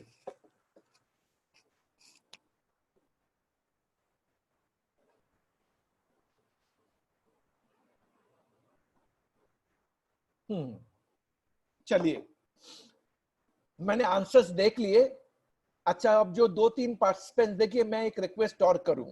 कुछ पार्टिसिपेंट्स क्या होता है ना कि जब लास्ट फेग एंड आता है तो फटाफट भागना चाहते। देखिए फिजिकल सेमिनार में एक फायदा होता था, हमें मालूम पड़ जाता था ये मिस्टर रंजन उठ के जा रहे हैं, मिस्टर मंजन उठ के जा रहे हैं। जूम वाले में तो सबसे ज्यादा नुकसान क्या है मालूम है? कब आए कब गए क्या आता पता। इस बेचारे को बैठा दिया एयर होस्टेस की तरह, खड़ा है, जब तक आप प्लेन से बाहर निकलेंगे नहीं तब तक ये हिलेगा नहीं यहां से। तो मेरी भी पार्टिसिपेंट से रिक्वेस्ट होती है, देखिए आज जब प्रोग्राम चालू हो रहा था तो राजेश जी ने एक डिस्कशन किया कि 300 लोगों ने रजिस्ट्रेशन लिए हैं और अब तक 150 लोगों ने ज्वाइन किया है। तो उन्होंने कहा कि नहीं, कुछ नॉमिनल फीस रख देते हैं। मैं सच बताऊं, आने वाले टाइम में अगर एजुकेशन फ्री में आप बांटेंगे ना तो उसकी वर्थ नहीं है, वर्थ नहीं है। लोगों को लगेगा they will take it for granted. अरे आज यहां नहीं मिलेगा कल वहां मिल जाएगा, कल यूट्यूब पे अपलोड हो जाएगा, कल यहां से नहीं वहां से मिल जाएगा। मैं सच बताता हूं, लंगर में अतुल पुरी जी बोलते हैं, it is said that members join not for knowledge but for CPRs. It is irony for our profession. CP concept इसलिए बनाया गया था कि हम अपने नॉलेज को अपग्रेड करें, हम एडवांस हों। मैं 1-2 मिनट लेता हूं, आप मुझे अदरवाइज फील मत कीजिए। आप लोग जानते हैं मैं पॉलिटिकल बैकग्राउंड से बंदा नहीं हूं और मैं पॉलिटिक्स में आने वाला भी नहीं हूं और मैं आपसे वोट भी नहीं मांगने वाला। तो मेरी बात एज ए प्रोफेशनल आप जरूर सुनिए। देखिए आपका नॉलेज जितना शार्प होगा ना उतना वो आपकी प्रैक्टिस में वैल्यू ऐड करेगा, आपकी फीस को बढ़ाएगा, आपकी एक्सीलेंसी को बढ़ाएगा, आपकी कैपेबिलिटी को बढ़ाएगा। अगर आज हम गुरुजी को इनकम टैक्स में सुनते हैं, डॉक्टर गिरीश आहूजा जी को, आज इस एज पे पहुंच गए हैं, बहुतों के लिए रोल मॉडल है, मेरे लिए भी रोल मॉडल है। मैं तो उनके साथ, मैंने रात भर रूम में 3-4 बार मुझे मौका मिला फॉर्चुनेटली एक ही रूम में रुकने का, गुरुजी के साथ एक ही रूम में रुकने का। तो मैंने एक बार गुरुजी से पूछा था, तब मैं पावर पॉइंट प्रेजेंटेशन बहुत करता था, तो मैंने गुरुजी से पूछा था, गुरुजी प्रेजेंटेशन की स्किल सेट कैसे बढ़ानी चाहिए? तो तब मैं उनके साथ ही गया था। तो वो इनकम टैक्स पे बोलते थे, तब मैं सर्विस टैक्स पे बोलता, तब जीएसटी था नहीं। तो उन्होंने मुझे एक गुरु मंत्र दिया था। उन्होंने मुझे क्या गुरु मंत्र दिया था? उन्होंने कहा बिमल तू एक्सटेम्पोर बोलना स्टार्ट कर। एक्सटेम्पोर समझ गए ना? नो पावर पॉइंट प्रेजेंटेशन, पीछे पीपीटी नहीं चलनी चाहिए, और लोगों के साथ कनेक्ट कर, जो लोग तुझे समझ पाए, लोगों के माइंड में वो वाली बात जाए। मैंने वो दिन था गुरुजी की बात को बांध लिया अपने साथ। I just tied up. And आपने देखा होगा कि जब भी पब्लिक प्लेटफॉर्म पे कोई सीपीआर का कोई प्रोग्राम है, वहां पे मैं पावर पॉइंट प्रेजेंटेशन नहीं देता। मैं एक स्टेप को 2 घंटे से बोल रहा हूं with no provision in front of me. मेरे पास कोई सामने कोई बुक नहीं है, कुछ नहीं है, बस मैं आपके सामने बैठा हुआ हूं, आपकी आंखों में प्रोविजन को रीड कर रहा हूं। जब आप हाँ बोलते हैं या ना बोलते हैं तो मुझे समझ में आने लगता है कि हाँ मेरा प्रोविजन सही जा रहा है, आप लोग को समझ में आ रहा है। और अगर हम इसको वैल्यू ऐड करेंगे, ये कमिटमेंट हो। आप क्यों इतने सेमिनार अटेंड करते हैं? सीपीआर से एक टाइम पीरियड है, आप वही अटेंड कीजिए जहां आपको सीखना है, जहां आपको पढ़ना है। हर सेमिनार में अपना मेंबरशिप नंबर डाल सीपीआर ले, क्यों नहीं करना चाहिए? आप वही सेलेक्ट कीजिए जो आपको खाने में पसंद है। मुझे खाने में ये पसंद है, यही खाऊंगा और कुछ नहीं खाऊंगा। मेरी चॉइस भी ऐसी है। जीएसटी में करता हूं तो जीएसटी करता हूं, पूरा तन मन धन तीनों से। अब मैंने आपसे एक क्वेश्चन पूछा था, उस क्वेश्चन के आंसर्स पे आता हूं। पहले आंसर बता दूं, पहले आंसर बता दूं, जीएसटी रिवर्स चार्ज में नहीं लगेगा। जिन जिन ने आंसर रिवर्स चार्ज में यस लगा दिया था, वो कॉन्सेप्ट समझ ही नहीं पाए, उनके माइंड में कॉन्सेप्ट नहीं गया। कोई खुशबू मित्तल हैं, मैं कई सेमिनार मेरे वो अटेंड करती हैं, मैंने देखा है, लास्ट में उनका भी था, लास्ट कई लोगों ने यस कहा था, तो यस वाले जितने थे इन लोगों ने मुझे आज फेल कर दिया। विसी ने मुझे फेल कर दिया, विनय ने मुझे फेल कर दिया, संजय गोयल जी ने फेल कर दिया, दीपक चौधरी जी ने कर दिया, इन सब ने, मैं देखिए आपके चैट बॉक्स से मैं अपने आप को फेल मानता हूं। अब मैं बता दूं क्यों रिवर्स चार्ज नहीं लगेगा। अब सुनिए, ठीक से सुनिए, इसीलिए कहता हूं ना, अगर कंसंट्रेशन आपका इधर उधर भागा ना, आप नहीं समझ पाएंगे। आपको कंसंट्रेशन को सही करना पड़ेगा। देखिए क्यों नहीं लगेगा, सुनिए अब आप मेरी बात। Foreign commission agent location of supplier, location of supplier. Listen very carefully. Mudit, now listen. Now no one should write in a chat box. Listen carefully. Location of foreign commission agent was Korea. कोई doubt नहीं है, right? Reverse charge जो import of services पे लगता है ना, उसमें 3 conditions हैं। क्या कंडीशन है? सप्लायर आउटसाइड इंडिया होना चाहिए, रिसिपिएंट इंडिया में होना चाहिए, और प्लेस ऑफ सप्लाई इंडिया में होनी चाहिए। प्लेस ऑफ सप्लाई इंडिया में होनी चाहिए।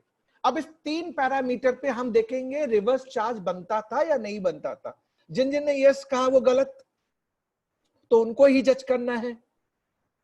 लोकेशन ऑफ सप्लायर कोरिया था, कोई डाउट नहीं। रिसिपिएंट इंडिया था, कोई डाउट नहीं। क्या प्लेस ऑफ सप्लाई इंडिया था? 13 सबसेक्शन 8 क्लॉज बी, इंटरमीडियरी के लिए यही प्रोविजन मैंने दिया ना कि place of supply for intermediaries, location of supplier जो आउटसाइड इंडिया है, POS is outside India. Am I right? तो वो इंपोर्ट ऑफ सर्विस की कंडीशन सेटिस्फाई नहीं हुई। POS should be in India, होना चाहिए था, तभी रिवर्स चार्ज लगता। तो जब लोकेशन ऑफ सप्लायर बाहर है, प्लेस ऑफ सप्लाई बाहर है, तो इंपोर्ट ऑफ सर्विस नहीं हुआ, रिवर्स चार्ज नहीं लगेगा। अब बताइए आप लोगों को समझ में आया कि नहीं लगेगा? प्लीज टेल मी कि हाँ रिवर्स चार्ज नहीं लगेगा, प्लीज टेल मी। तो जिन जिन ने मुझे फेल किया उन सब की धुलाई, पक्की धुलाई। जिन जिन ने फेल किया उनकी पक्की धुलाई। अब कहां धुलाई करनी है ये बता देना आप लोग मुझे, सबकी पिटाई होने वाली है। अब एक और पार्ट, इस जजमेंट में एक और चीज हुई। इस जजमेंट में क्या हुआ मालूम है? इस जजमेंट में पिटिशनर ने कोर्ट को ये कहा, कोर्ट में पिटिशनर ने ये कहा, लॉर्डशिप ये तो बड़ा गलत है।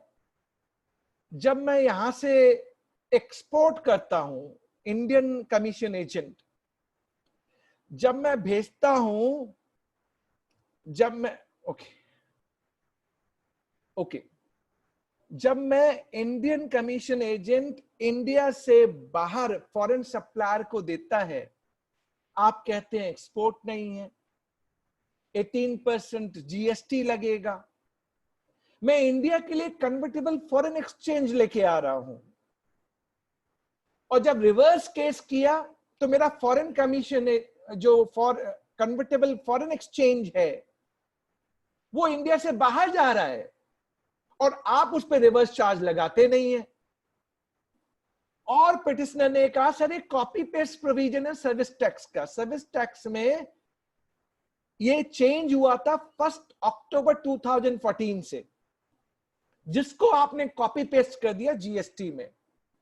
और एक रिट फाइल हुई थी गुजरात हाई कोर्ट में। वैसे गुजरात हाई कोर्ट सारे पॉजिटिव जजमेंट दे रहा है। इस जजमेंट में गुजरात हाई कोर्ट ने कह दिया, क्योंकि रिट इसी बात पे थी whether this provision, place of supply for intermediary is unconstitutional. इसी बात पे रिट फाइल हुई थी. Honourable Gujarat high court has said this is the law as on date. मुझे आपकी बात समझ में आती है कि Indian commission agent service foreign supplier को दे रहा है, कन्वर्टेबल फॉरेन एक्सचेंज ला रहा है, रिवर्स केस में जीएसटी नहीं लगता, सब समझ में आ रहा है, पर मैं लॉ के अलावा कुछ नहीं कर सकता. लॉ में ये प्रोविजन है तो ये कॉन्स्टिट्यूशनली वैलिड है, ये एक्सपोर्ट नहीं है, एक्सपोर्ट नहीं है.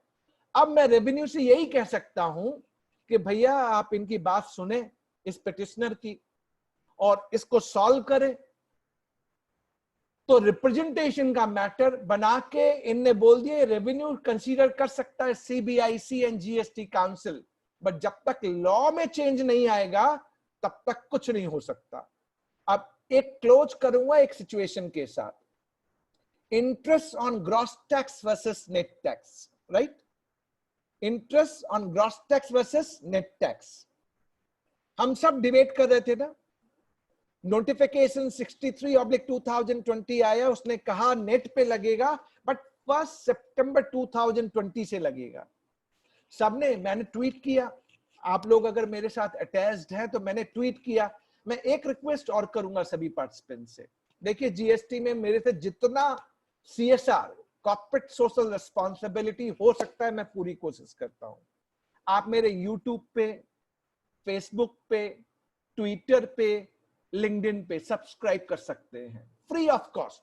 आपको कम से कम अपडेटेड सारी चीजें एज ऑन रियलिस्टिक बेसिस मिलेंगी.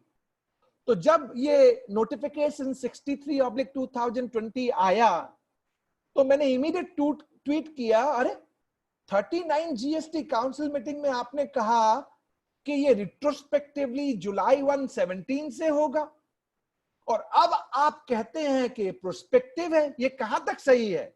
नेक्स्ट डे प्रेस रिलीज आता है, प्रेस रिलीज, और उसमें कहते हैं नहीं नहीं पास पीरियड के लिए हम आपसे नहीं मांगेंगे, हम तो आपसे नेट पे ही मांगेंगे.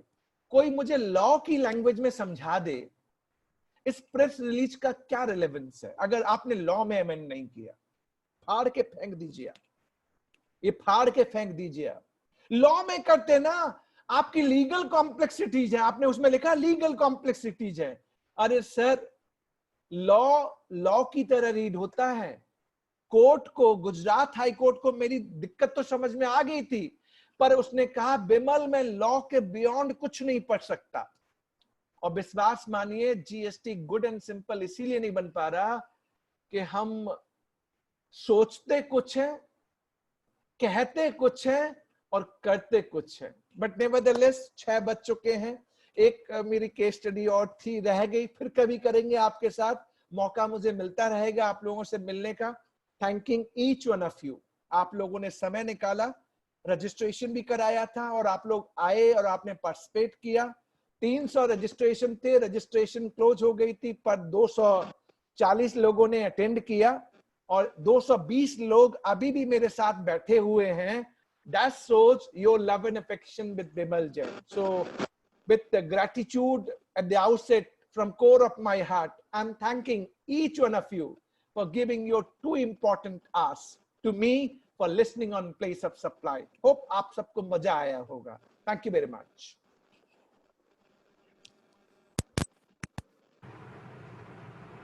Thank you, Vimalji, for such a nice and useful presentation.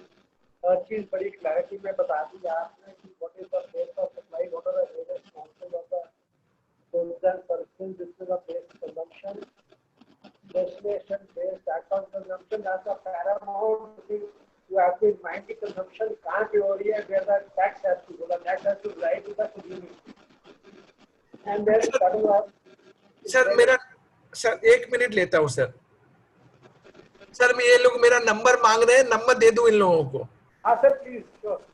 98-106-04-563. आप सब लोग अपना हैंड रिटन नोट मुझे भेज रहे हैं, ध्यान रखिएगा. 98-106-04-563. Yes please. सर व्हाट्सएप कर देंगे 100 नोट्स अपने अपने जो लिखे आज की डेरी का सर आप यार वो व्हाट्सएप नहीं, मेरी ना बारात आप पूछिए मत मेरा क्या हाल हो जाता है, मैं फिर रिप्लाई कर नहीं पाता और हो नहीं पाती चीजें, नहीं हो सकती सर, मेरी भी कमिटमेंट है, प्रोफेशनली मैं भी ऑक्युपाइड रहता हूँ। ठीक है, आपके नोट जरूर भेजिएगा। definitely sir, and then the various things, because when the invoices were greater than 50,000, so supplier has to raise the invoice to the place. That's a very key point. आपका साड़ी वाला case बड़ा स्पष्ट है कि आदमी ने लिखना पड़ेगा बाहर जा रहा है नहीं जा रहा था. Thus the work contractor does not need registration in all the states. The paramount responses to all the contractors everywhere. That is a and the advanced ruling in TD&D electrical. So thank you for such nice deliberation. Explain to everybody and to all the participants who really participated with the right spirit. So thank you very much. Looking forward to video again, sir. Thank you very much. Thank you. Take care. Thank you, sir. Thank you, Jan Saab. Thank you very much, sir. Thank you, Thank you, Jeet. boss. Thank you. Thank you. Thank you, sir.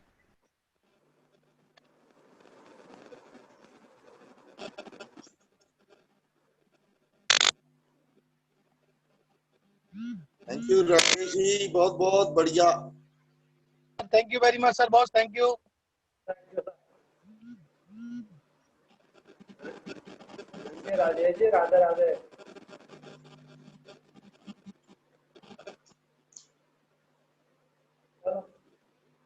Let's close.